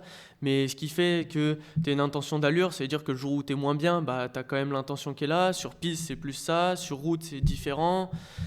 Et c'est toujours dans la gestion, il faut réussir à gérer. Et à la fois, ce côté de ne pas faire vraiment une grosse séance dans la semaine et ensuite tout le reste de la semaine assez tranquille, ça fait que oui, quand on compare ceux qui sont pro Strava, ils n'ont pas à dire oui, je fais telle séance, je fais tel chrono. Mais par contre, demain, si tu t'intéresses un peu plus au monde de l'athlète et à l'athlète en lui-même, tu regardes sa semaine, tu te dis ah ouais, il vient de faire quand même 110 kills ou 120 kills avec énormément de qualitatifs, quoi. Et je pense que c'est ce qui fait la force, qui des fois joue un impact psychologique dans le sens où t'as aucun mal en compétition à partir entre guillemets à l'abattoir. Je sais que moi je l'ai déjà testé, cette année j'avais un peu peur vu que je découvrais le cross-court, qui reste quand même une discipline où si tu pars en maîtrisant, tu vas pas non plus très très loin. Hein. Donc il faut vraiment partir un peu vite. Et en fait tu te rends compte qu'en faisant des entraînements... c'est pas forcément qu'ils sont plus durs qu'un autre, mais là-dedans, tu résistes plus facilement. Il n'y a pas vraiment de moment où tu fais un gros popcorn, où tu craques ou autre chose. Et je pense que ça a vraiment ses bienfaits. Après, chaque entraîneur et groupe s'entraîne à sa manière, mais moi je sais qu'en tout cas, j'apprécie beaucoup pour ma part le fonctionnement de l'entraînement, l'adaptabilité de Célestin, toutes ces choses. Et je pense que c'est un gros facteur qui fait que... j'ai eu aucun mal à signer à Bourgoin et que je pense que j'y resterai vraiment beaucoup d'années. Ok. T'engages pas comme ça. Non, après moi, et tu l'as glissé entre deux phrases d'Elven, c'est qu'il y a à boire et à manger dans le plan. Et tu vois, et ça rejoint un peu ce que Célestin il disait sur le fait que il a eu cette frustration peut-être de pas avoir poussé sa condition physique plus loin. Tu vois, moi, quand tu finis la semaine, le dimanche midi après la séance du matin, t'as marqué 120 km sur la semaine. Oui, certes, tu peux pas dire j'ai lâché 10 fois 1000 en 2,45. Mais par contre, en fait, quand tu t'es envoyé 30 bornes entre la VMA du mardi soir et le seuil du mercredi, en fait, tu lâches des plumes quand même, tu vois, parce qu'il y a de la qualité.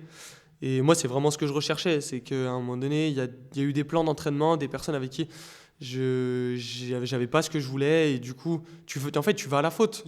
Parce que tu en remets sur des phases où il faut pas en remettre, etc. Donc, nous, en parlant avec le coach, c'est ciblé.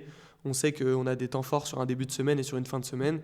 Et après, il y a des temps faibles. Et en gros, moi, je les marque parce que je sais que sinon, je tiens pas la semaine.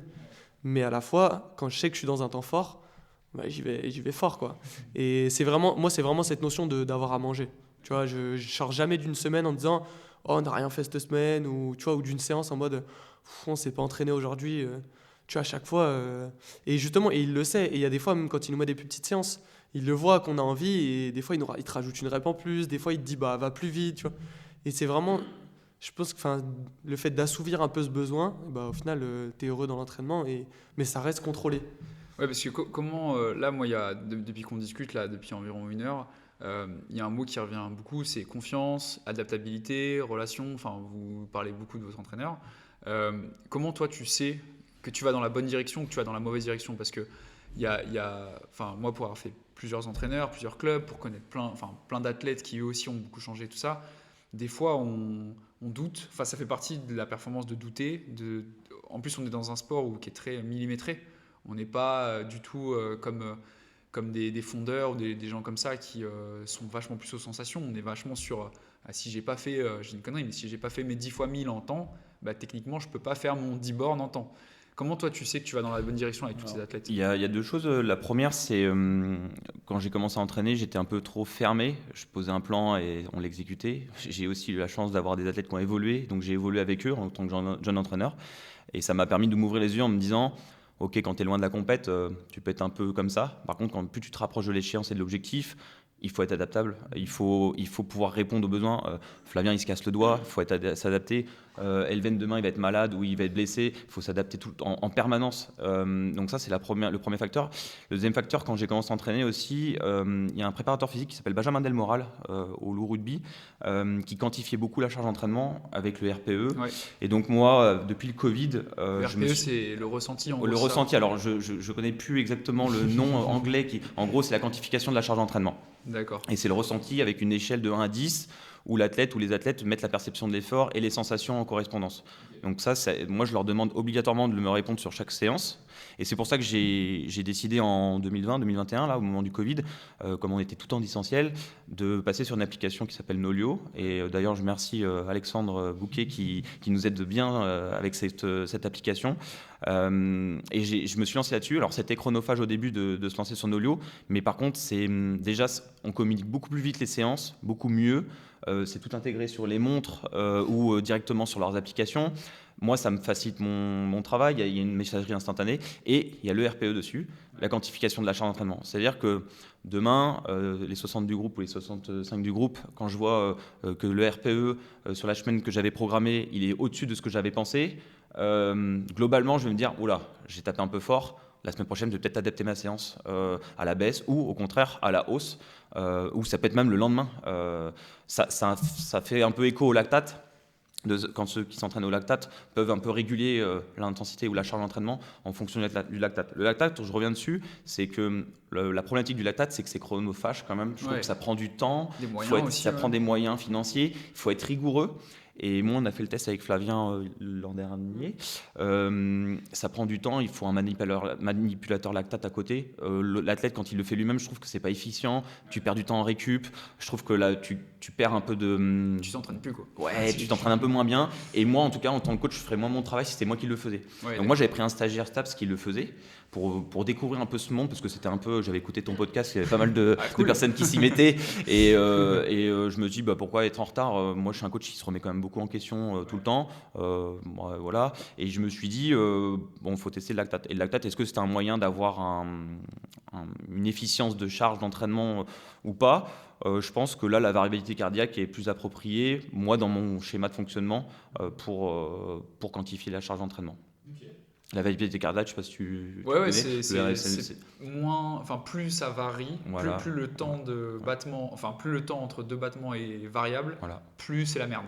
C'est un En peu gros, ça. en gros, en gros, C'est que t'es fatigué, quoi. c'est l'écart entre tes battements et ça montre en fonction des taux que tu as, la variance ou voilà, la VFC, la variabilité cardiaque que tu as entre tes battements. Ça te permet de quantifier une charge ou une fatigue d'entraînement. Donc toi, tu es plutôt sur du ressenti, sur du cardio, des choses comme ça, et c'est ça qui t'aide. Alors, tu as ta trame générale, bon, tu as quand même une vision de ce que vont faire tes gars Ah oui, pendant oui, quelques temps quand même. oui, quand même. Mais après, il y a Volume hebdomadaire. Ouais. On fait un petit test de VMA pour calculer les erreurs, malgré que maintenant, il y en a qui le font plus. Avec Ouais. les records, tu peux être à même de. Ouais, Les bien records sûr. sur 1500, 3000, 5000, 10 000, tu peux être à même d'hypothétiser la VMA, ou les allures. Et puis, avec cette trilogie, ce panel d'informations et de données, on est à même de quantifier et de programmer. Ça, c'est sur l'aspect un peu entraînement, planification et tout. Moi, il y a aussi une question que je voulais vous poser alors à tous les trois. Bon, je parle de votre cas précis parce que vous êtes deux frérots qui courent hyper vite, qui sont gourmands, qui veulent s'entraîner, qui veulent être forts, qui veulent des médailles, tout ça. Euh, Comment est-ce qu'il y a une relation de rivalité entre vous? Est-ce que toi, ton but, c'est, comme tu es un peu le plus jeune, c'est de forcément être meilleur que ton frère au même âge ou alors le rattraper le plus vite possible? Toi, c'est quoi? C'est d'asseoir un petit peu le côté du grand frère. Est-ce qu'il y a une rivalité, une émulation entre vous deux sur la course à pied du fait que vous êtes frères ou c'est pas du tout le cas Je pense on va laisser Célestin répondre et après on dira Vous lui tendez les deux micros. Non, je pense pas qu'ils soient rivaux. Il y a beaucoup d'entraide entre la fratrie Coindrère, parce que déjà il y a un écart d'âge et c'est pas des jumeaux, même s'ils se ressemblent beaucoup.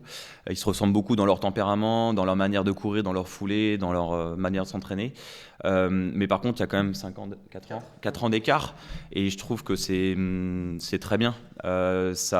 Flavien, lui, a plus d'expérience, donc peut conseiller son petit frère. Lui, Elven, lui, ça lui donne aussi un guide dans l'autre sens. Donc, et puis Flavien, lui, ça le pousse aussi. Donc je trouve que c'est une belle rivalité et je trouve que c'est plutôt une entraide qu'une rivalité. Donc voilà, après, faut pas se cacher, c'est qu'il y a deux tempéraments forts, là, à ma droite, à ma gauche. C'est pas les plus faciles à coacher, hein. Je veux pas dire que c'est facile. Quand Flavien, il te pose une question, il faut que tu sois une question qui est judicieuse et qui est bien trempée. Il faut que tu sois même collé dans ton siège pour lui répondre. Et Elven est un peu pareil. Ouais. Donc c'est pas des athlètes qui sont faciles, ils ont du tempérament, ils ont envie de bien faire les choses et ils sont déterminés. Ils ont confiance en moi, donc moi je me dois de pas leur répondre n'importe quoi. Et si je sais pas, je vais être honnête avec eux, je leur dire je sais pas. Moi je suis pas un gourou, je suis pas la science infuse. Quand je ne sais pas, je préfère leur dire que je sais pas. Je suis honnête, humble et je leur dis parce que je sais que derrière ils vont me caraméliser si jamais ils m'attrapent, quoi. Donc on est plutôt sur cette relation-là. Après, dans l'entraînement, je trouve qu'ils sont très trop dans l'entraide, pas trop, pardon. Ils sont beaucoup dans l'entraide. Et voilà, cette année, Flavien l'a dit, lui, il a exprès descendu ses allures. 5 moins 5, quoi. Voilà, c'était un peu pour aider Elven à Ouais. préparer ses sélects. Et finalement, ça lui a rendu l'appareil, c'est que derrière, il a pu plus s'exprimer plus tard dans la saison. Donc en fait, prendre son temps, des fois, juste enfiler les baskets, être focus, ça permet de passer des caps. Je te donne souvent l'exemple de Paul Radcliffe qui a gardé sa VMA pendant des années, qui n'a pas évolué, mais par contre qui a continué à progresser sur marathon. C'est vrai, C'est un exemple créé. Ouais. Voilà, ça sert à rien de vouloir, comme l'a dit Flav, 10 fois 1000, de vouloir exploser de 5 secondes ses records, de toujours être dans le progrès. Il y a d'autres moyens de progresser que de battre ses records en séance, quoi. Ouais, bien sûr. Donc voilà. Et vous deux, du coup, un peu sur votre relation, parce que c'est une question qui peut paraître un peu banale, mais on est dans un sport quand même qui est assez chronophage, on y met un peu toutes nos tripes, ça nous prend la tête tout le temps. Enfin, quand on a à ce niveau-là, on y pense forcément tout le temps, au moins une fois par jour. Le fait d'être tous les deux frères, de vouloir tous les deux faire de la compétition, de vous entraîner au même club, vous êtes en coloc en plus. Est-ce que cette grosse bulle athlétisme, est-ce qu'elle est dure à gérer? Est-ce que vous deux, comment dire, au contraire, ça vous porte? Ou parfois ça peut être un peu putain, j'ai l'athlé, et parfois ça peut être un peu dur. Alors moi je me suis beaucoup détaché de l'athlé.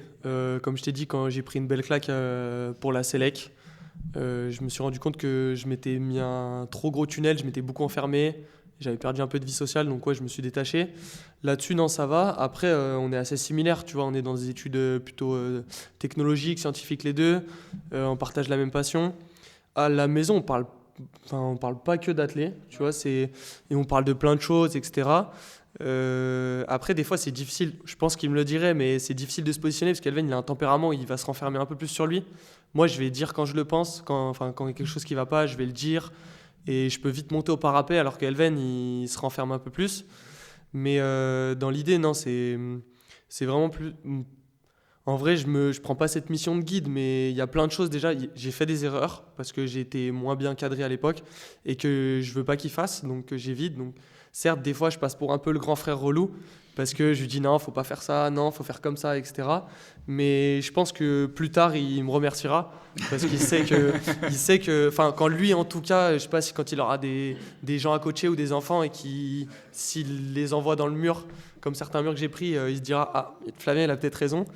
Mais après, non, c'est, tu vois, on en rigolait beaucoup. En fait, à l'époque, on a dit, enfin, il y a 2-3 ans, on disait qu'il y avait une prophétie entre nous. Et en fait, vu qu'Elven, il était plus petit, il passait toujours dans les courses avant moi. Ouais. Et du coup, on se disait, à chaque fois qu'il faisait une place, genre, je faisais une place de mieux. Et du coup, genre, il faisait souvent deuxième et ça m'arrivait de gagner derrière. Ouais. Et on disait, ouais, il y a une prophétie et tout. Donc, on en rigolait bien. Mais maintenant qu'on est dans les mêmes courses, on peut plus. Tu Ouais. vois.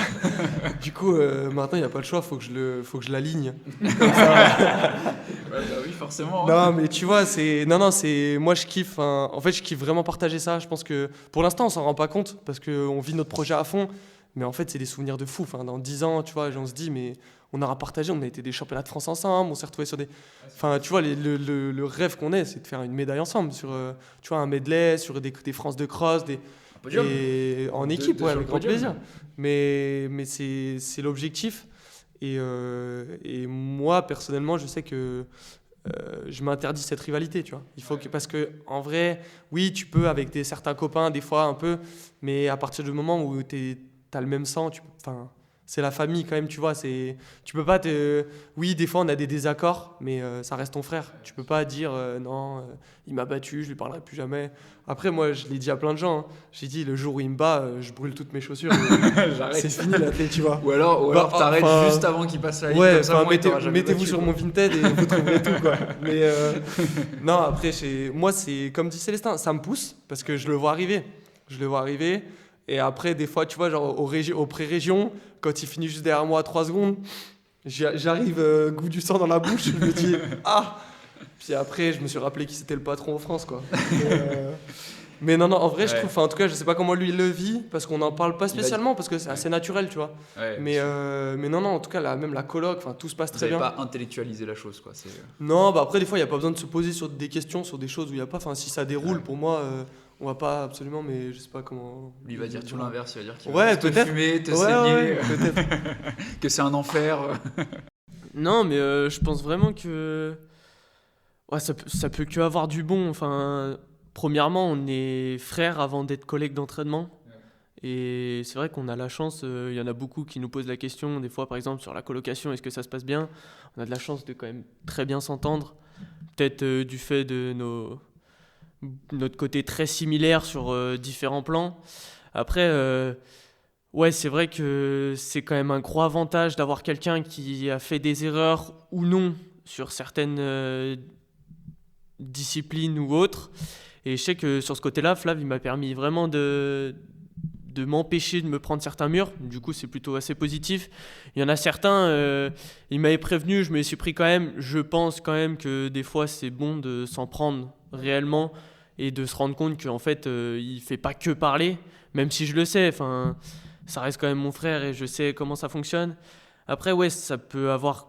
Enfin, moi, je trouve que ça a que du positif. On le prend pas, ça n'a pas vraiment un côté néfaste entre nous. Moi, ça me tire vers l'avant. Plusieurs fois sur son entraînement, il l'a mis un peu plus de côté pour m'aider sur le mien. Il y a des fois, il n'hésite pas, quand lui il est plus en récup que moi je le suis pas. Bah ouais, sur des séances c'est tout bête, mais c'est moi qui vais aller prendre des relais pour l'aider. En fait, on n'a pas besoin de se dire on compte pas déjà quand on se rend service sur des séances ou sur des trucs comme ça. Juste ça vient naturellement, quand on peut on le fait, quand on peut pas on le fait pas, c'est tout. Et puis ouais, ça a que du positif. Encore une fois, il l'a déjà dit, mais le rêve et l'objectif final, ce serait vraiment une médaille ensemble, quoi, sur un relais, sur quelque chose comme ça. Je sais que cette année, on a déjà eu un peu le goût sur des prix régionaux, par exemple, on fait médaille ensemble. Bah, c'est tout bête, mais en vrai, c'est incroyable. On se taquine à longueur de journée, mais c'est juste se taquiner, c'est pas des vrais tirs. Au bout d'un moment, on reste frères, on reste dans l'entraînement. On est assez similaires, il y a beaucoup de points sur lesquels on n'a même pas besoin de parler, parce qu'on sait très bien qu'on fonctionne pareil. Et je pense que de savoir aussi différencier ce côté athlétisme de côté frère et vie sociale à côté, ça fait qu'on arrive très bien à s'entendre et à fonctionner. Après, je pense que tu vois, je rajoute juste un truc, mais je pense que j'en profite, petit clin d'œil à mes parents, mais c'est une grosse part d'éducation. Tu vois, nos parents, ils nous ont toujours suivis. Ils étaient sportifs aussi, vos parents? Alors, pas plus que ça. Enfin, Ok. ils en ont fait, oui, chacun de leur côté, mais en tout cas, pas dans une démarche comme nous, on a actuellement avec Alven. Et juste, voilà, même Célestin les connaît bien, du coup, maintenant. Enfin, tu vois, c'est vraiment des gens qui nous suivent de partout. Et quand on a été à Plouay, ils sont venus. Quand on a été à Carré, ils sont venus. Ouais. Enfin, et du coup, je pense qu'aussi le fait qu'ils donnent autant pour l'un que pour l'autre, et du coup ça évite de créer cette rivalité aussi. Ouais. C'est vraiment partagé. Moi je me rappelle d'une fois, ils venaient toujours nous voir, et une fois on avait la même compétition, enfin on avait 2 compétitions différentes le même week-end, et vu que mon frère était plus petit, ils sont allés le voir, mais tu vois je l'ai pas... Enfin en mode c'est normal, il faut aussi donner du temps à tout le monde, et ils nous soutiennent énormément, enfin, Ouais, bien sûr. et sans interférer avec le plan du coach, et ils le savent. Parce qu'après, nous aussi, on est très comme ça, on est très cash parfois dans la famille. Il faut avoir les épaules solides, tu vois. On en rigole beaucoup, mais on a une grande sœur, et notre sœur, putain, la pauvre, elle prend cher, quoi. Parce qu'on est très, très taquin, Ouais. et elle prend cher quand on arrive, mais c'est vraiment, tu sais, au final, c'est qui aime bien châtie bien. Il y a beaucoup d'amour derrière, Ouais. et voilà, je pense que nos parents ont fait un gros travail, même si nous, on le voit pas parce qu'on se rend pas compte. Ils ont bien préparé. Mais ouais, je pense que ils l'ont peut-être vu venir avant nous, et ils nous ont peut-être conditionné proprement, mais en tout cas. Ah, mais c'est énorme. Et Célestin, dernière question un peu sur tout cet aspect entraînement et tout ça. Voilà, on a fait un zoom vraiment sur le fait d'entraîner 2 frères qui sont gourmands, qui sont ambitieux. Dans ton groupe, tu as plein d'athlètes qui sont ambitieux. Est-ce que des fois, je me doute que parfois, il y a un peu des dérives, ça va aller plus vite, des trucs comme ça veut un peu en rajouter ou pas tellement? Et quand ça arrive, comment tu gères ça? Non, il n'y a pas de dérive, vraiment. Ils sont matures. Ouais, et puis en fait, ce qui est bien, c'est ce que je disais tout à l'heure, il y a des athlètes qui sont cadres. Et donc à Flavien ou à Elven, maintenant, ça devient des cadres du groupe, et ça permet de guider aussi les plus jeunes. Et les dérives souvent viennent des plus jeunes. Moi, j'ai pas trop pour l'instant d'athlètes qui sont de niveau national qui font des dérives en plus de volume ou qui adaptent l'entraînement. Moi, j'ai un postulat de départ, c'est si moi je passe du temps à vous entraîner, c'est en contrepartie vous appliquez ce qu'on se met d'accord à faire. C'est un peu le deal. Moi, je veux bien m'investir nos limites en termes de temps, mais par contre, on se met d'accord sur ce que vous allez faire dans la semaine, et pas plus faire ou pas moins faire. Vous allez faire ce qu'on a défini ensemble, et je pense que c'est un bon équilibre, cette manière de fonctionner. Donc c'est pour ça qu'il n'y a pas de dérive sur les allures. Moi, je suis pas du genre à dire allez, mettez tout sur la dernière fraction. C'est pas trop ma tasse de thé. La rivalité à l'entraînement, c'est pas trop mon truc. On est plutôt sur, comme je disais tout à l'heure, des enchaînements de séances, des enchaînements de semaines, des enchaînements de cycles, plutôt sur des périodes entières, que sur sortir 20 x 400 comme tout le monde fait, comme tout le monde voit passer en 1,04, récup 40, j'en sais rien. Tu vois, on est plutôt sur de la linéarité. Tout à l'heure, on parlait de projet sportif aussi, c'est-à-dire c'est pas on va faire un one-shot sur une demi-saison ou sur une sortie. L'idée, c'est pourquoi vous faites de l'athlé de manière globale. Où est-ce que ça va vous emmener? Quelle est votre ligne? Quel est votre chemin? Qu'est-ce que vous voulez tracer? Moi, je suis plutôt dans cette réflexion-là. Je suis vraiment un passionné pur de performance et d'entraînement. Et j'essaie de guider, de conseiller les athlètes à aller suivre leur meilleur chemin le plus haut possible. C'est un peu ce concept-là. Donc c'est pour ça que pour moi, tout ce qui est plus ou à côté ou moins, on s'écarte un peu du chemin qu'on s'est défini tous les deux, l'athlète et moi. Voilà. Et d'un point de vue relationnel, là, toi tout à l'heure, Flavien, tu avais dit par exemple le pitch qu'on te fait avant un France de cross ou avant une compétition de Célestin, il t'a marqué, t'a dit que tu n'en aurais pas dormi la nuit et tout.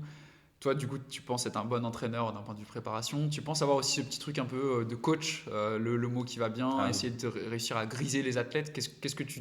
Comment tu arrives en fait à faire ça? Je pense que ça fait partie de la palette des entraîneurs. Tout le monde ne l'a pas en plus. Ouais, mais je pense que ça fait partie de cette palette. C'est-à-dire que moi, je ne suis pas un préparateur mental. Dans ma formation, j'ai eu des notions. Je fais de la préparation physique parce que la muscu, c'est moi qui la programme.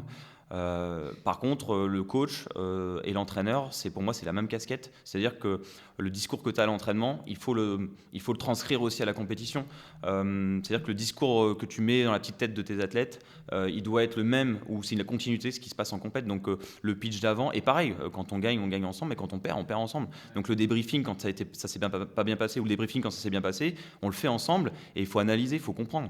Donc je pense que ça fait partie d'une casquette de l'entraîneur. C'est pas juste un plan, c'est pas juste être là, prendre des chronos, ou pas prendre de chronos, mais juste être présent et de programmer. C'est aussi d'accompagner, la confiance en soi, ça fait partie de l'entraînement. Tout à l'heure, tu parlais, est-ce que c'est plan d'entraînement ou c'est plutôt un guide, je sais plus ce que tu disais, mais sur la relationnelle. Je pense que c'est les deux. Je pense que c'est vraiment les deux. C'est un coup que tu es dans l'échange social, humain, et un coup tu es dans le côté un peu plus scientifique, un peu entraîneur, avec la casquette un peu méticuleux, un peu programmation. Ouais, parce qu'il y a des entraîneurs qui ont du mal à gérer ça. Il y en a qui sont des très bons coachs et qui sont hyper forts dans l'aspect accompagnement mental de leurs athlètes, arriver à les transcender, mais qui font des planifications qui sont assez classiques, on va dire.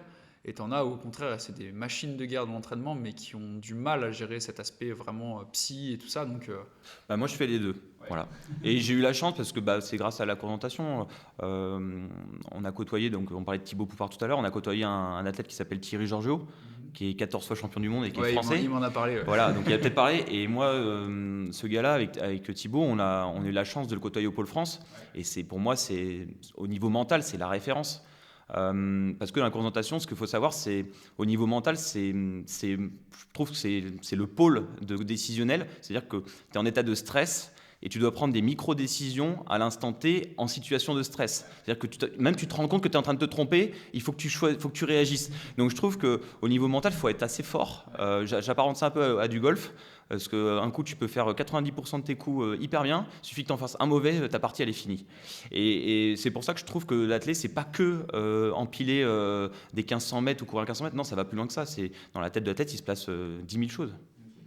Non, mais c'est hyper et intéressant. Ça, il faut l'accompagner. Ouais, bien sûr. Non, mais écoute, c'est hyper intéressant de pouvoir un peu revenir sur votre philosophie d'entraînement, comment ça fonctionne, ce qui vous plaît, ce qui vous plaît moins, ce qui vous transcende et tout. Donc c'était hyper cool de pouvoir parler de ça avec vous.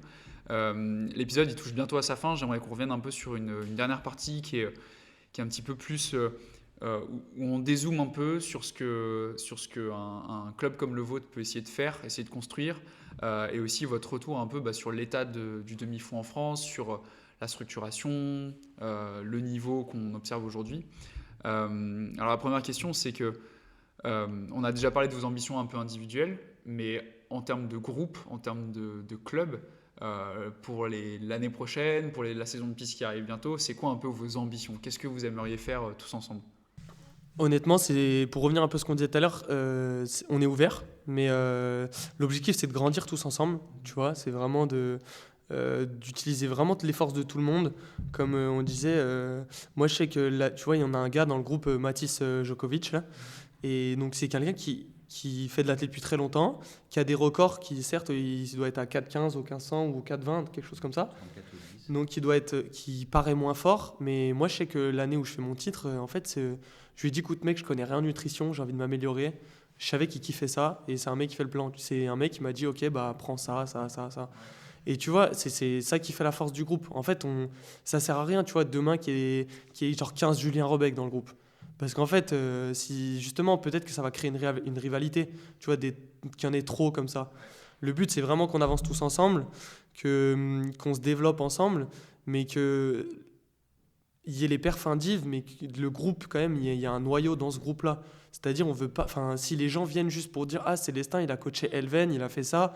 Moi, je viens, mais en mode les autres, j'en ai rien à foutre. Pardon. Enfin, désolé, je m'en fiche. Ça vient pas. Enfin, en fait, nous, on n'a pas un élément comme ça dans le groupe, ça fera pas avancer le groupe. Tu vois, on n'a pas besoin de. Et du coup, c'est vraiment ça l'objectif. C'est en gros, en début de saison, on soit là, et à la fin de saison, tout le monde soit là avec ses records, pas ses records. Oui, c'est vrai que c'est un truc, j'ai l'impression qu'on fait vachement vite le raccourci sur ce qu'est c'est un bon groupe. Enfin, je pense, du coup, après 1h30 de discussion, je pense qu'on a un peu la même vision, mais c'est qu'il y a plein de gens qui pensent qu'un bon groupe, c'est parce qu'il y a des mecs forts. Alors qu'en fait, un bon groupe, c'est il y a des gars ou des filles, peu importe, qui étaient là il y a 1 an et qui sont là aujourd'hui. Et en fait, ils ont gagné 1 minute ou 2 minutes sur leur 10 bornes et c'est ça qui compte au final, j'imagine. Je vais répondre. Il y a un exemple qui est assez marquant, c'est Kathleen Dalla, on n'en a pas du tout parlé, mais je pense qu'elle, c'est une des athlètes qui est dans le groupe, même avant que je sois là. Ouais. Et depuis qu'on a structuré le groupe autour de cette athlète qui est aussi une cadre du groupe, Kathleen, c'est quand même top 25 aux France de cross, c'est moins de 34 au 10. C'est moins de 10-15 aux 3000 steeples, finaliste aux élites. Donc on n'en a même pas parlé. Ouais. Et C'est blessé surtout. en ce moment, c'est un peu blessé en ce moment, mais ça revient. Mais Kathleen, par exemple, c'est quelqu'un qui a évolué grâce aussi à... elle a apporté son expertise sur son expérience, mais elle a évolué et elle m'a fait évoluer moi aussi en tant qu'athlète. Elle a fait évoluer Flavien et Elven. Et en fait, je pense que nous, la force qu'on a, c'est que chacun apporte quelque chose au groupe. C'est pour ça que quand quelqu'un arrive, bah oui, mais t'es capable d'apporter quoi au groupe? Est-ce que ça va nous apporter quelque chose? Peu importe le niveau en fait. On raisonne sur le niveau forcément un petit peu, mais plus sur la personne, l'humain. Et là-dessus, on est tous OK. Ouais, puis je pense que tu peux vraiment tirer de tout le monde, tu vois. Tu peux, même si tu es dans une démarche de très haut niveau, tu peux prendre la souplesse d'un mec à un niveau un peu moins. Enfin, tu vois, c'est pas, oui, certes, c'est super cool si on avait un Olympien ou un truc comme ça dans le groupe, mais si c'est en fait un mec qui se met un tunnel et tu peux jamais parler avec lui, bah, ça sert à rien qu'il soit dans le groupe. Ça t'apporte rien. Et du coup, là-dessus, je pense que ouais, l'objectif, c'est pas nous, enfin on n'a pas cette volonté de devenir un groupe référence. En fait, on fait ce qu'on fait et tu vois, moi je l'ai dit à Célestin, je dis mais les gens qui arrivent dans le groupe, tu récoltes juste le fruit de ton travail. Enfin, en fait, t'as pas besoin de faire des grands débats, enfin tu vois, sur les réseaux de parler, etc. Juste, les gens ils le voient, tu vois, et regarde, c'est aussi comme ça qu'on est sur le podcast aujourd'hui. Enfin, Ouais, c'est bah qu'au ouais. final, les résultats, tu les as vus Mhm. et tu t'es dit, mais comment? Et Ouais, parce que toi, moi, tu as je suis curieux. cherché à pousser plus loin. Et les gens, quand ils vont dans le comment juste après, c'est Célestin Crespin, tu vois. Et c'est aussi ça l'objectif. C'est plus de grossir, mais sans vouloir. Enfin, nous, on veut pas devenir une référence. Et puis surtout, je pense que on a vu des très gros groupes exploser, imploser, etc. L'objectif, c'est vraiment, si ça peut être pérenne, avant tout, c'est qu'on garde cette stabilité. Et même, comme dit Elven, même sans le fait qu'on ait tu vois, un stade précis pour s'entraîner tous les jours, si à chaque fois, on a au minimum 70% du groupe qui vient, bah en fait, c'est ça notre stabilité pour nous.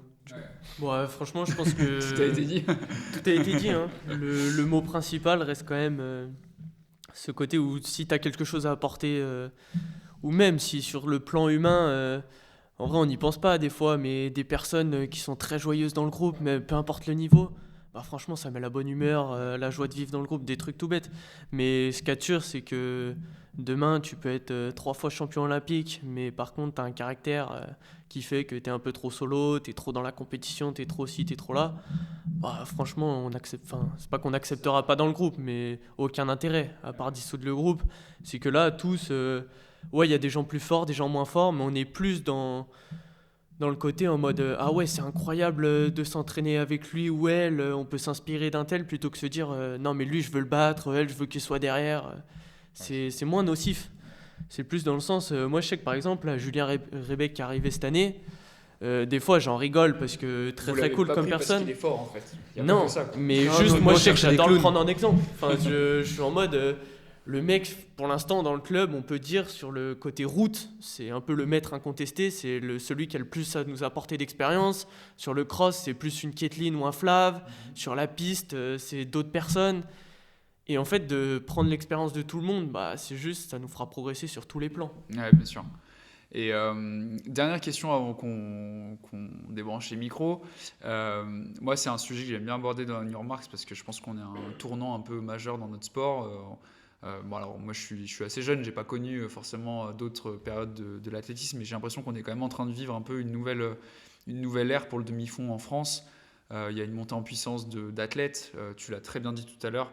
Tu as fait top 20 en termes de C'est ça, bilan sur 10 000, enfin 10 km. Ouais. C'est ça. Top 20 en 29-48 quand tu as l'âge que tu as. Enfin, il y a 10 ans, tu aurais été numéro 1, je crois, ou vraiment pas loin, tu aurais été dans le top 5. Donc on voit quand même que le niveau augmente, qu'il y a de plus en plus d'engouement pour ça. Quelles sont selon vous en fait les choses à mettre en place dans le pays pour que ça continue à augmenter parce que vous connaissez, ouais, c'est une question épineuse bien sûr, Non, elle n'est pas épineuse, elle est insoluble. elle est insoluble. Non, mais parce que vous commencez à connaître pas mal d'athlètes internationaux. Flav, toi, tu es allé plusieurs fois à l'étranger pour courir avec des événements. Tu vois, tu as rencontré pas mal de gens avec des événements avec distance, avec des marques, des trucs comme ça. Tu vois aussi des gens qui ont à peu près ton niveau ailleurs. En fait, aujourd'hui, concrètement, quand vous regardez, vous, en tant qu'athlète, un peu ce qui se passe dans le pays, qu'est-ce que vous aimeriez qu'il y ait de plus? Qu'est-ce que vous aimeriez qui change et pour que ça progresse encore plus? Moi, déjà, c'est déjà ma philosophie de base. Pourquoi j'ai pas fait prof de PS? Ouais, typiquement, ouais. Typiquement, moi, j'arrive à la fac. En gros, tu as le choix EPS, éducation, et puis tu as le côté entraîneur, côté un peu performance, sciences de la perf. J'ai choisi la science de la perf parce que j'avais pas envie d'entraîner ou de suivre des gens qui sont pas motivés. Ouais. Et l'éducation nationale, pour pas la citer, c'est pas le meilleur moteur pour faire du sport. Actuellement, moi, je vois rien qu'à l'échelle de 10 ans dans la structure club, les athlètes ou les élèves qui arrivent sur le côté sportif de l'éducation sportive du collège ou du lycée, on voit que le niveau il baisse, la santé elle baisse, le niveau de pratique il baisse et rien que sur des tests de VMA ou des trucs de cross de collège ou de lycée, on voit que ça se casse la gueule depuis 10 ans. Et alors, il y a eu le Covid, mais il n'y a pas que ça. Je pense que c'est la société de manière générale. Et pour revenir à ta question, moi, j'ai beaucoup été en Scandinavie, dans les pays scandinaves, en Finlande notamment, où j'avais mon club de course-natation à Helsinki. Et nous, le modèle d'avoir la scolarité matin et après-midi, ça, autour de nous, il n'y a plus beaucoup, quoi. Tu vas en Scandinavie ou un peu même aux US, maintenant c'est les universités, c'est encore bien différent, mais c'est encore un autre modèle. Mais en Scandinavie, à 13-14 heures, tu as fini et tu peux soit faire de la culture, soit du sport. Mais c'est pour ça qu'ils sont très très bons dans le sport. En Espagne, voilà, et dans les sports d'endurance, les Norvégiens, pourquoi ils sont aussi forts? Je pense qu'il y a aussi leur modèle qui fait que à 3 ans, à 4 ans, ils sont sur les skis de fond l'hiver, où ils sont en train de courir, où ils sont en train de faire du foot, où ils sont en train de se faire de la musique, ils font autre chose, quoi. Et nous, en France, pour mon exemple, quand tu arrives avec le statut SHN à la fac, t'es un clown. Non, mais on te prend pour le mec qui est absent et qui est jamais là, et tu fais du sport. Ah ouais, mais t'es un clown. En gros, tu feras rien de ta vie, quoi. C'est un peu ce modèle-là qu'on a en France, et je pense que pour que ça évolue, y a pas que, ça peut venir du terrain, mais on le sait bien que ça va être long, quoi. Ça va être très long. Alors oui, ça émerge, il y a du niveau parce qu'il y a des coachs, il y a des gens comme nous qui se bougent dans les villes, dans les structures, et que ça avance, et qu'on a un phénomène de running en France, et que les marques jouent le jeu aussi, et que toi tu fais aussi du boulot là-dessus, parce que tu communiques dessus. Mais moi, ça me fait très plaisir que l'équipe puisse communiquer sur du sport, de l'athlé, à la télé. Moi, je me dis, c'est peut-être une petite victoire. Quand je vois l'impact sur le biathlon, je me dis, peut-être qu'on aura cet impact-là sur l'athlétisme. Et j'espère que ça fera changer un petit peu le modèle de société.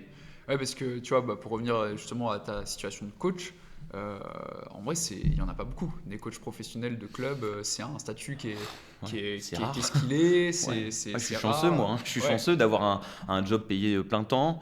Alors oui, il est payé ce qu'il est, mais c'est déjà mieux que rien. Et puis je suis pas un galérien à me dire faut que j'aille faire des prestations de coaching physique à droite, à gauche, aller piocher. J'ai plein d'amis qui vont travailler 3 heures par-ci, 4 heures par-là. Moi, j'ai la chance d'avoir un CDI, d'être structuré, d'avoir un peu des fois des notions de liberté sur certaines parties de mon travail, des notions un peu plus cadrées quand il faut s'occuper de la formation des jeunes, c'est assez structuré. Mais ouais, en France, à part le foot et un peu le rugby et puis le hand qui sont quand même beaucoup plus développés dans certains sports, ou le tennis parce qu'il y a un peu plus d'argent, mais il y a des sports qui sont pauvres. Ouais, non, mais c'est pour ça que je suis vraiment venu ici à Bourgoin, c'est pour voir un peu qu'est-ce qui fonctionne et qu'est-ce qui fait qu'il y a des gens qui courent vite et qui en plus arrivent à faire des choses bien. Donc, et vous un peu là-dessus, sur le fait que l'athlète ça commence à devenir un truc. Oui, après je rejoins Célestin, tu vois, en tant que sportif de haut niveau dans mon école. Ça n'a pas toujours été facile, maintenant ça va mieux, il me laisse partir en stage et tout, c'est top, mais au final je pense que sur 300-500 élèves on doit être 10 sportifs de haut niveau, parce que on est en école d'ingé, donc la plupart des élèves ils ont fait prépa, et en prépa on connaît tous le rythme et c'est impossible de faire du sport, donc c'est un peu dommage parce que ça ferme les portes au sport. Et après, nous, en tout cas avec Elven et même du coup avec le club maintenant, on a la chance d'être soutenu par distance. Donc, tu vois, au final, quand tu remets ça sur l'année, c'est des économies, mais oufissimes. Donc, ça nous permet, tu vois, moi, c'est mon premier stage en altitude, du coup, pour ça, parce que je peux me permettre de le payer. Et voilà, donc petit à petit, il y a des gens qui se mettent dedans. Mais c'est vrai que quand tu vois la hype autour du running, et en fait, il n'y a pas plus d'argent. Enfin, les entreprises, elles peuvent, enfin, en plus on connaît, elles peuvent défiscaliser, elles peuvent investir. Et ouais, vu que c'est un sport non médiatisé, c'est encore très difficile de les attirer. Quand t'es, par exemple, là, quand tu es allé sur des événements à l'étranger, que tu as rencontré un peu des coureurs étrangers et tout ça, tu sens qu'il y a une différence entre eux et nous, que quand tu vas en Suisse, c'est pas pareil, quand tu rencontres des Américains, des Anglais, j'en sais rien, je connais pas forcément tous les gens que tu as rencontrés, mais tu t'es senti, enfin tu sens qu'il y a des trucs qui sont mieux ailleurs, des trucs où nous on est bon aussi ou... Alors après, je pense que je pourrais pas répondre à ta question parce que en fait, enfin, ça répond ou ça répond pas. En fait, j'étais qu'avec des influenceurs, tu vois, et ça montre bien la mentalité des marques. C'est qu'en fait, c'est que du chiffre, du chiffre, du chiffre, et pour faire tu sais, c'est du marketing, du business, et ils préfèrent donner 8 paires à une personne qui va mettre une story une fois et qui va courir une fois avec, que juste donner une paire. Tu vois, si, enfin, dans un club, on est 60 dans le groupe, par exemple, là, juste, tu vois, une marque, elle fait une dotation de 60 paires, juste une fois dans l'année, un remis sur l'année. Enfin, pour le coup, tu vois, moi, je commence à être dans ce monde-là, avec distance et tout. Je vois ce qui sort, tu vois, ce que les marques, elles peuvent donner. Et le problème, c'est que, bah, après, eux, ils ont raison, ils font du business, hein. En termes de business, c'est plus rentable de donner à des influenceurs qu'à des coureurs purs. Mais le jour où ça changera, déjà, bah, en fait, c'est pareil, c'est de l'argent que tu mets pas. Si tu mets pas 150 € dans une paire de chaussures, tu le mets peut-être plus facilement dans une licence dans un club ou plus facilement, tu vois. Et petit à petit, ça va vivre. Après, oui, non, moi j'étais avec des gens du monde entier, mais c'était plutôt des. Et du coup, Des question pour tous les deux. Enfin, vous avez, est-ce que ça fait clairement partie un peu de votre stratégie d'athlète de dire on est dans un pays, même dans un monde où en gros, tu l'as plutôt bien dit, je pense, c'est qu'on préfère donner peu à des influenceurs ou des gens qui sont plutôt dans l'image parce qu'il y a un retour sur investissement qui est énorme. Donner moins aux athlètes qui, bah, pas forcément en fait, mais qui ont moins de visibilité actuelle et donc c'est plus compliqué. $1 ou €1 donné à un athlète, ça n'a pas le même retour sur investissement qu'un dollar donné à quelqu'un qui fait de la com. Est-ce que vous, là, à votre âge, à votre niveau et tout, maintenant, ça fait clairement partie de votre mentalité de se dire si jamais je veux que ça se passe bien niveau athlète, il va falloir que je fasse un petit peu, que je donne de ma personne, que je crée un peu ma communication autour, ou pas du tout, vous en foutez complet et vous êtes là pour courir. Je sais pas si ma question est très claire, hein, n'hésitez pas à me dire si jamais... Oui, je vois très bien ta question. Mais je pense que déjà, on a de la chance d'avoir des personnes qui comprennent déjà le monde de l'athlète. Par exemple, nous, là, sur tous ceux qu'on côtoie un peu, qu'on connaît, qui font plus ou moins du sponsoring, de la dotation, c'est toutes des personnes qui viennent du monde de l'athlète, ou au moins du sport. C'est déjà pas mal, mais c'est pour rejoindre ce que disait Célestin, c'est un peu lié au fait que ce soit fermé, qu'au niveau de l'éducation nationale, d'autres choses, il n'y ait pas ce côté sportif, accompagnement sportif et tout ça. Et au final, oui, enfin, on a de la chance d'avoir par exemple Distance où ils sponsorisent des athlètes, plus les athlètes que les influenceurs, mais à la fois on sait que de nos jours, la partie sur les réseaux ou autres fait une bonne partie du travail. Enfin, il faut aussi savoir soigner un peu sa communication sur différents plans. Et je trouve que c'est quand même pas mal qu'il y ait certaines personnes qui s'intéressent au fait que ouais, c'est bien pour un athlète d'avoir une petite dotation, d'avoir un petit peu d'argent pour partir en stage, d'avoir quelque chose comme ça. Ça peut permettre d'ouvrir plus de portes et de moins fermer des portes, entre guillemets, pour les plus jeunes, de se dire ouais, de toute façon, si demain je veux vraiment devenir athlète professionnel, je vais pas aller dans le monde de l'athlète parce que de toute façon, je peux pas en vivre, je peux rien en faire, à la différence d'un foot ou d'un rugby. Enfin, notre objectif n'est pas non plus d'en arriver jusque-là, mais je trouve que ces dernières années, ça va un petit peu mieux dans le sens où il y a des marques qui proposent des vrais contrats où les personnes peuvent vraiment se professionnaliser dans le domaine. Et je pense que ça peut un peu plus s'ouvrir à la performance. Mais c'est vrai qu'on n'en parle pas, Kevin, mais je pense qu'on partage le même point de vue. On court pas pour l'argent, tu vois. Enfin, en fait, maintenant, si je courais pour l'argent... Il vaut mieux pas, en fait, en plus. Non, mais si, tu peux, tu vois, tu fais la ronde de tous les 10 km de Paris, et en fait, si tu t'en sors, si tu as un niveau correct, tu prends 700 balles à chaque course, Ouais. tu vois. Alors oui, certes, il y en a qui en ont besoin, Nous, moi en tout cas personnellement, j'ai encore pas le même contrat qu'Elven chez Distance, mais je suis pas à plaindre, tu vois, donc c'est très bien. Et nos parents, ils nous soutiennent vraiment entièrement. Ouais, et puis vous Mais- faites des études, vous allez travailler. Ouais, plus bien tard, sûr. tout Ouais, ça. mais Ouais. parce qu'on est obligé. Ouais. Tu vois ce que je veux dire? En fait, si tu as un peu de recul et tu as un peu de maturité, bah, quand tu vois certains athlètes professionnels, je citerai pas, mais certains athlètes professionnels actuellement qui voient leur fin de carrière arriver et qui ont 0 diplôme, bah en fait, là, ouais, pour le coup, là, je pense que la charge mentale, elle est beaucoup plus élevée que la charge physique de l'entraînement, tu vois. Et c'est pour ça que c'est compliqué, mais ce qui serait cool, c'est que ouais, juste les gens autour comprennent que une paire là, tu vois, même genre une entreprise, quand tu vois qu'il y a des entreprises qui ont des chiffres d'affaires en millions d'euros, tu sais, ils te donnent 500 euros, mais en fait pour eux c'est peanuts. Et alors que pour toi, 500 euros, bah, tu pars aller c'est une semaine au Crêpes, tu vois, et tu t'entraînes une semaine correctement. Et c'est des petits détails, mais oui, vu on est un sport pas médiatisé, je pense que ça va mettre du temps à bouger. Et on verra si l'impact de l'équipe amène quelque chose. Espérons que ce soit le cas. Bah écoutez, merci beaucoup à tous les trois. L'épisode il touche à sa fin. C'était hyper cool de pouvoir discuter avec vous. En plus, bah, je suis venu à Bourgoin. C'est sympa de faire ça chez vous, quoi. C'est cool.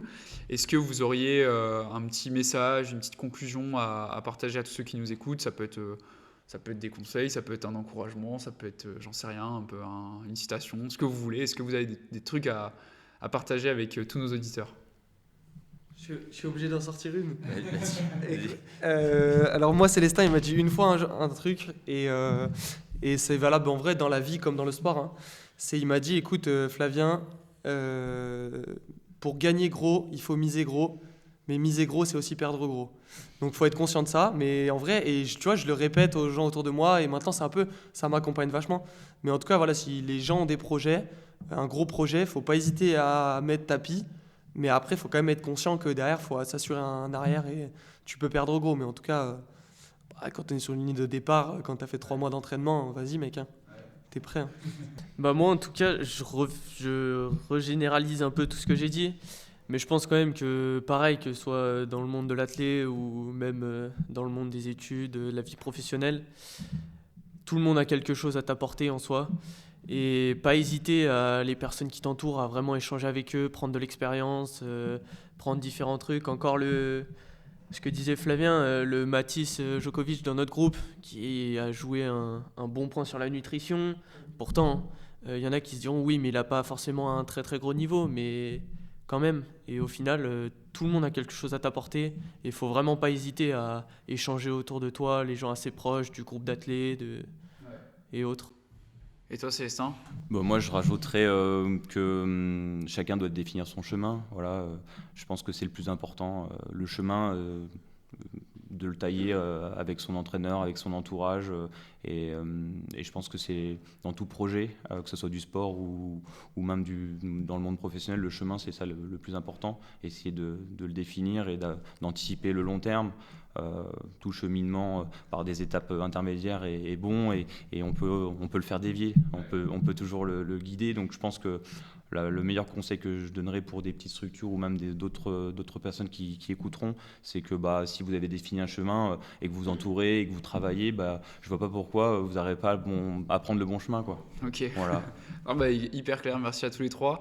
Dernière question aussi, alors cet épisode, il était important pour moi parce que c'était une façon. Alors j'ai pris l'exemple de Bourgoin-Jallieu, de votre club, parce qu'on se connaît, on n'est pas très loin, c'est évidemment plus facile, et puis il y a une dynamique que je trouve hyper intéressante. On aurait pu faire ça avec plein d'autres clubs, il y a plein de choses super qui se font en France avec des clubs, des groupes, des équipes qui sont en train de se monter.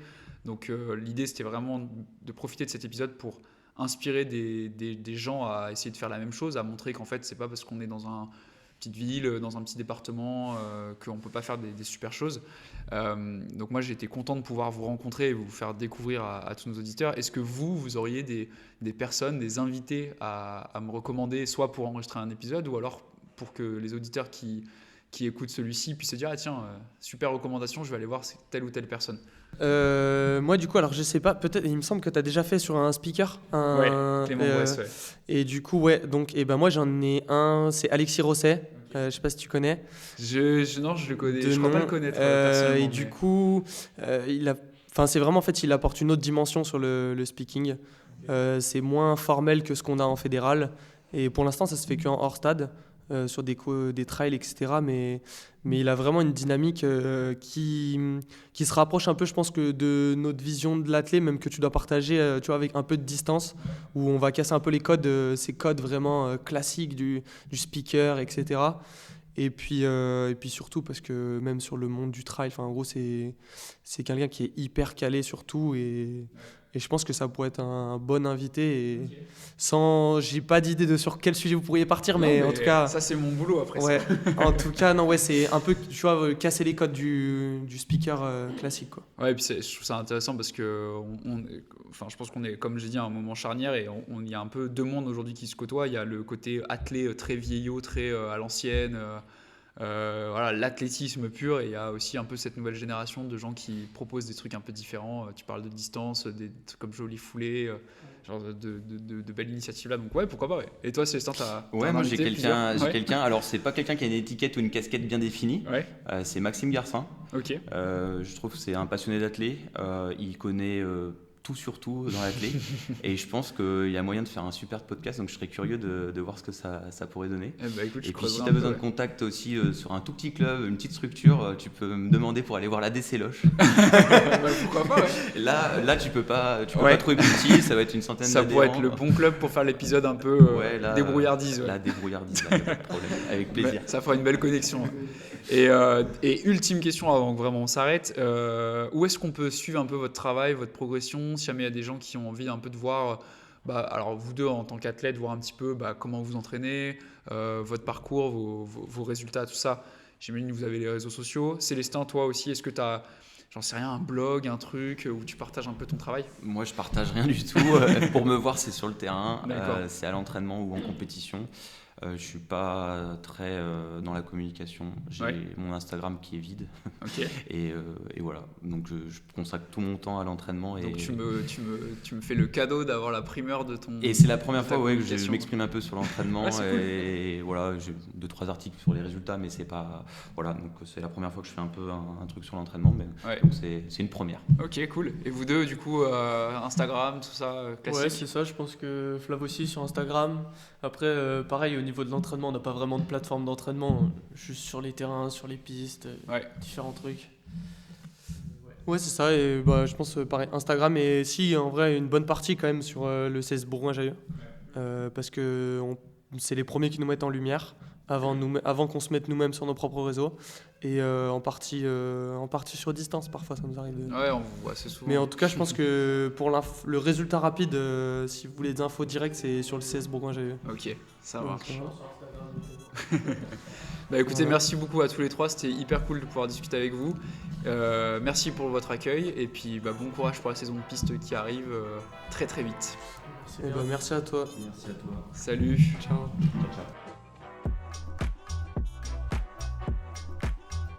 Merci d'avoir écouté ce nouvel épisode en compagnie de Flavien, Elven et Célestin. J'espère qu'il vous aura plu et que vous aurez appris plein de choses sur comment renforcer la dynamique de votre groupe et essayer de vous fixer des objectifs de haut niveau, même lorsque vous venez d'un petit club ou d'une petite ville.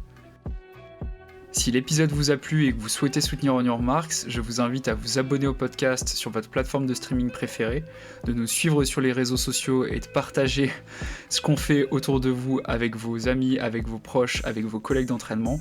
Et si le cœur vous en dit, vous pouvez aussi vous abonner à la chaîne YouTube d'On Your Marks qui est en train de se développer chaque jour un peu plus. Merci beaucoup, prenez le temps d'aller courir, prenez le temps de faire du sport et à très vite.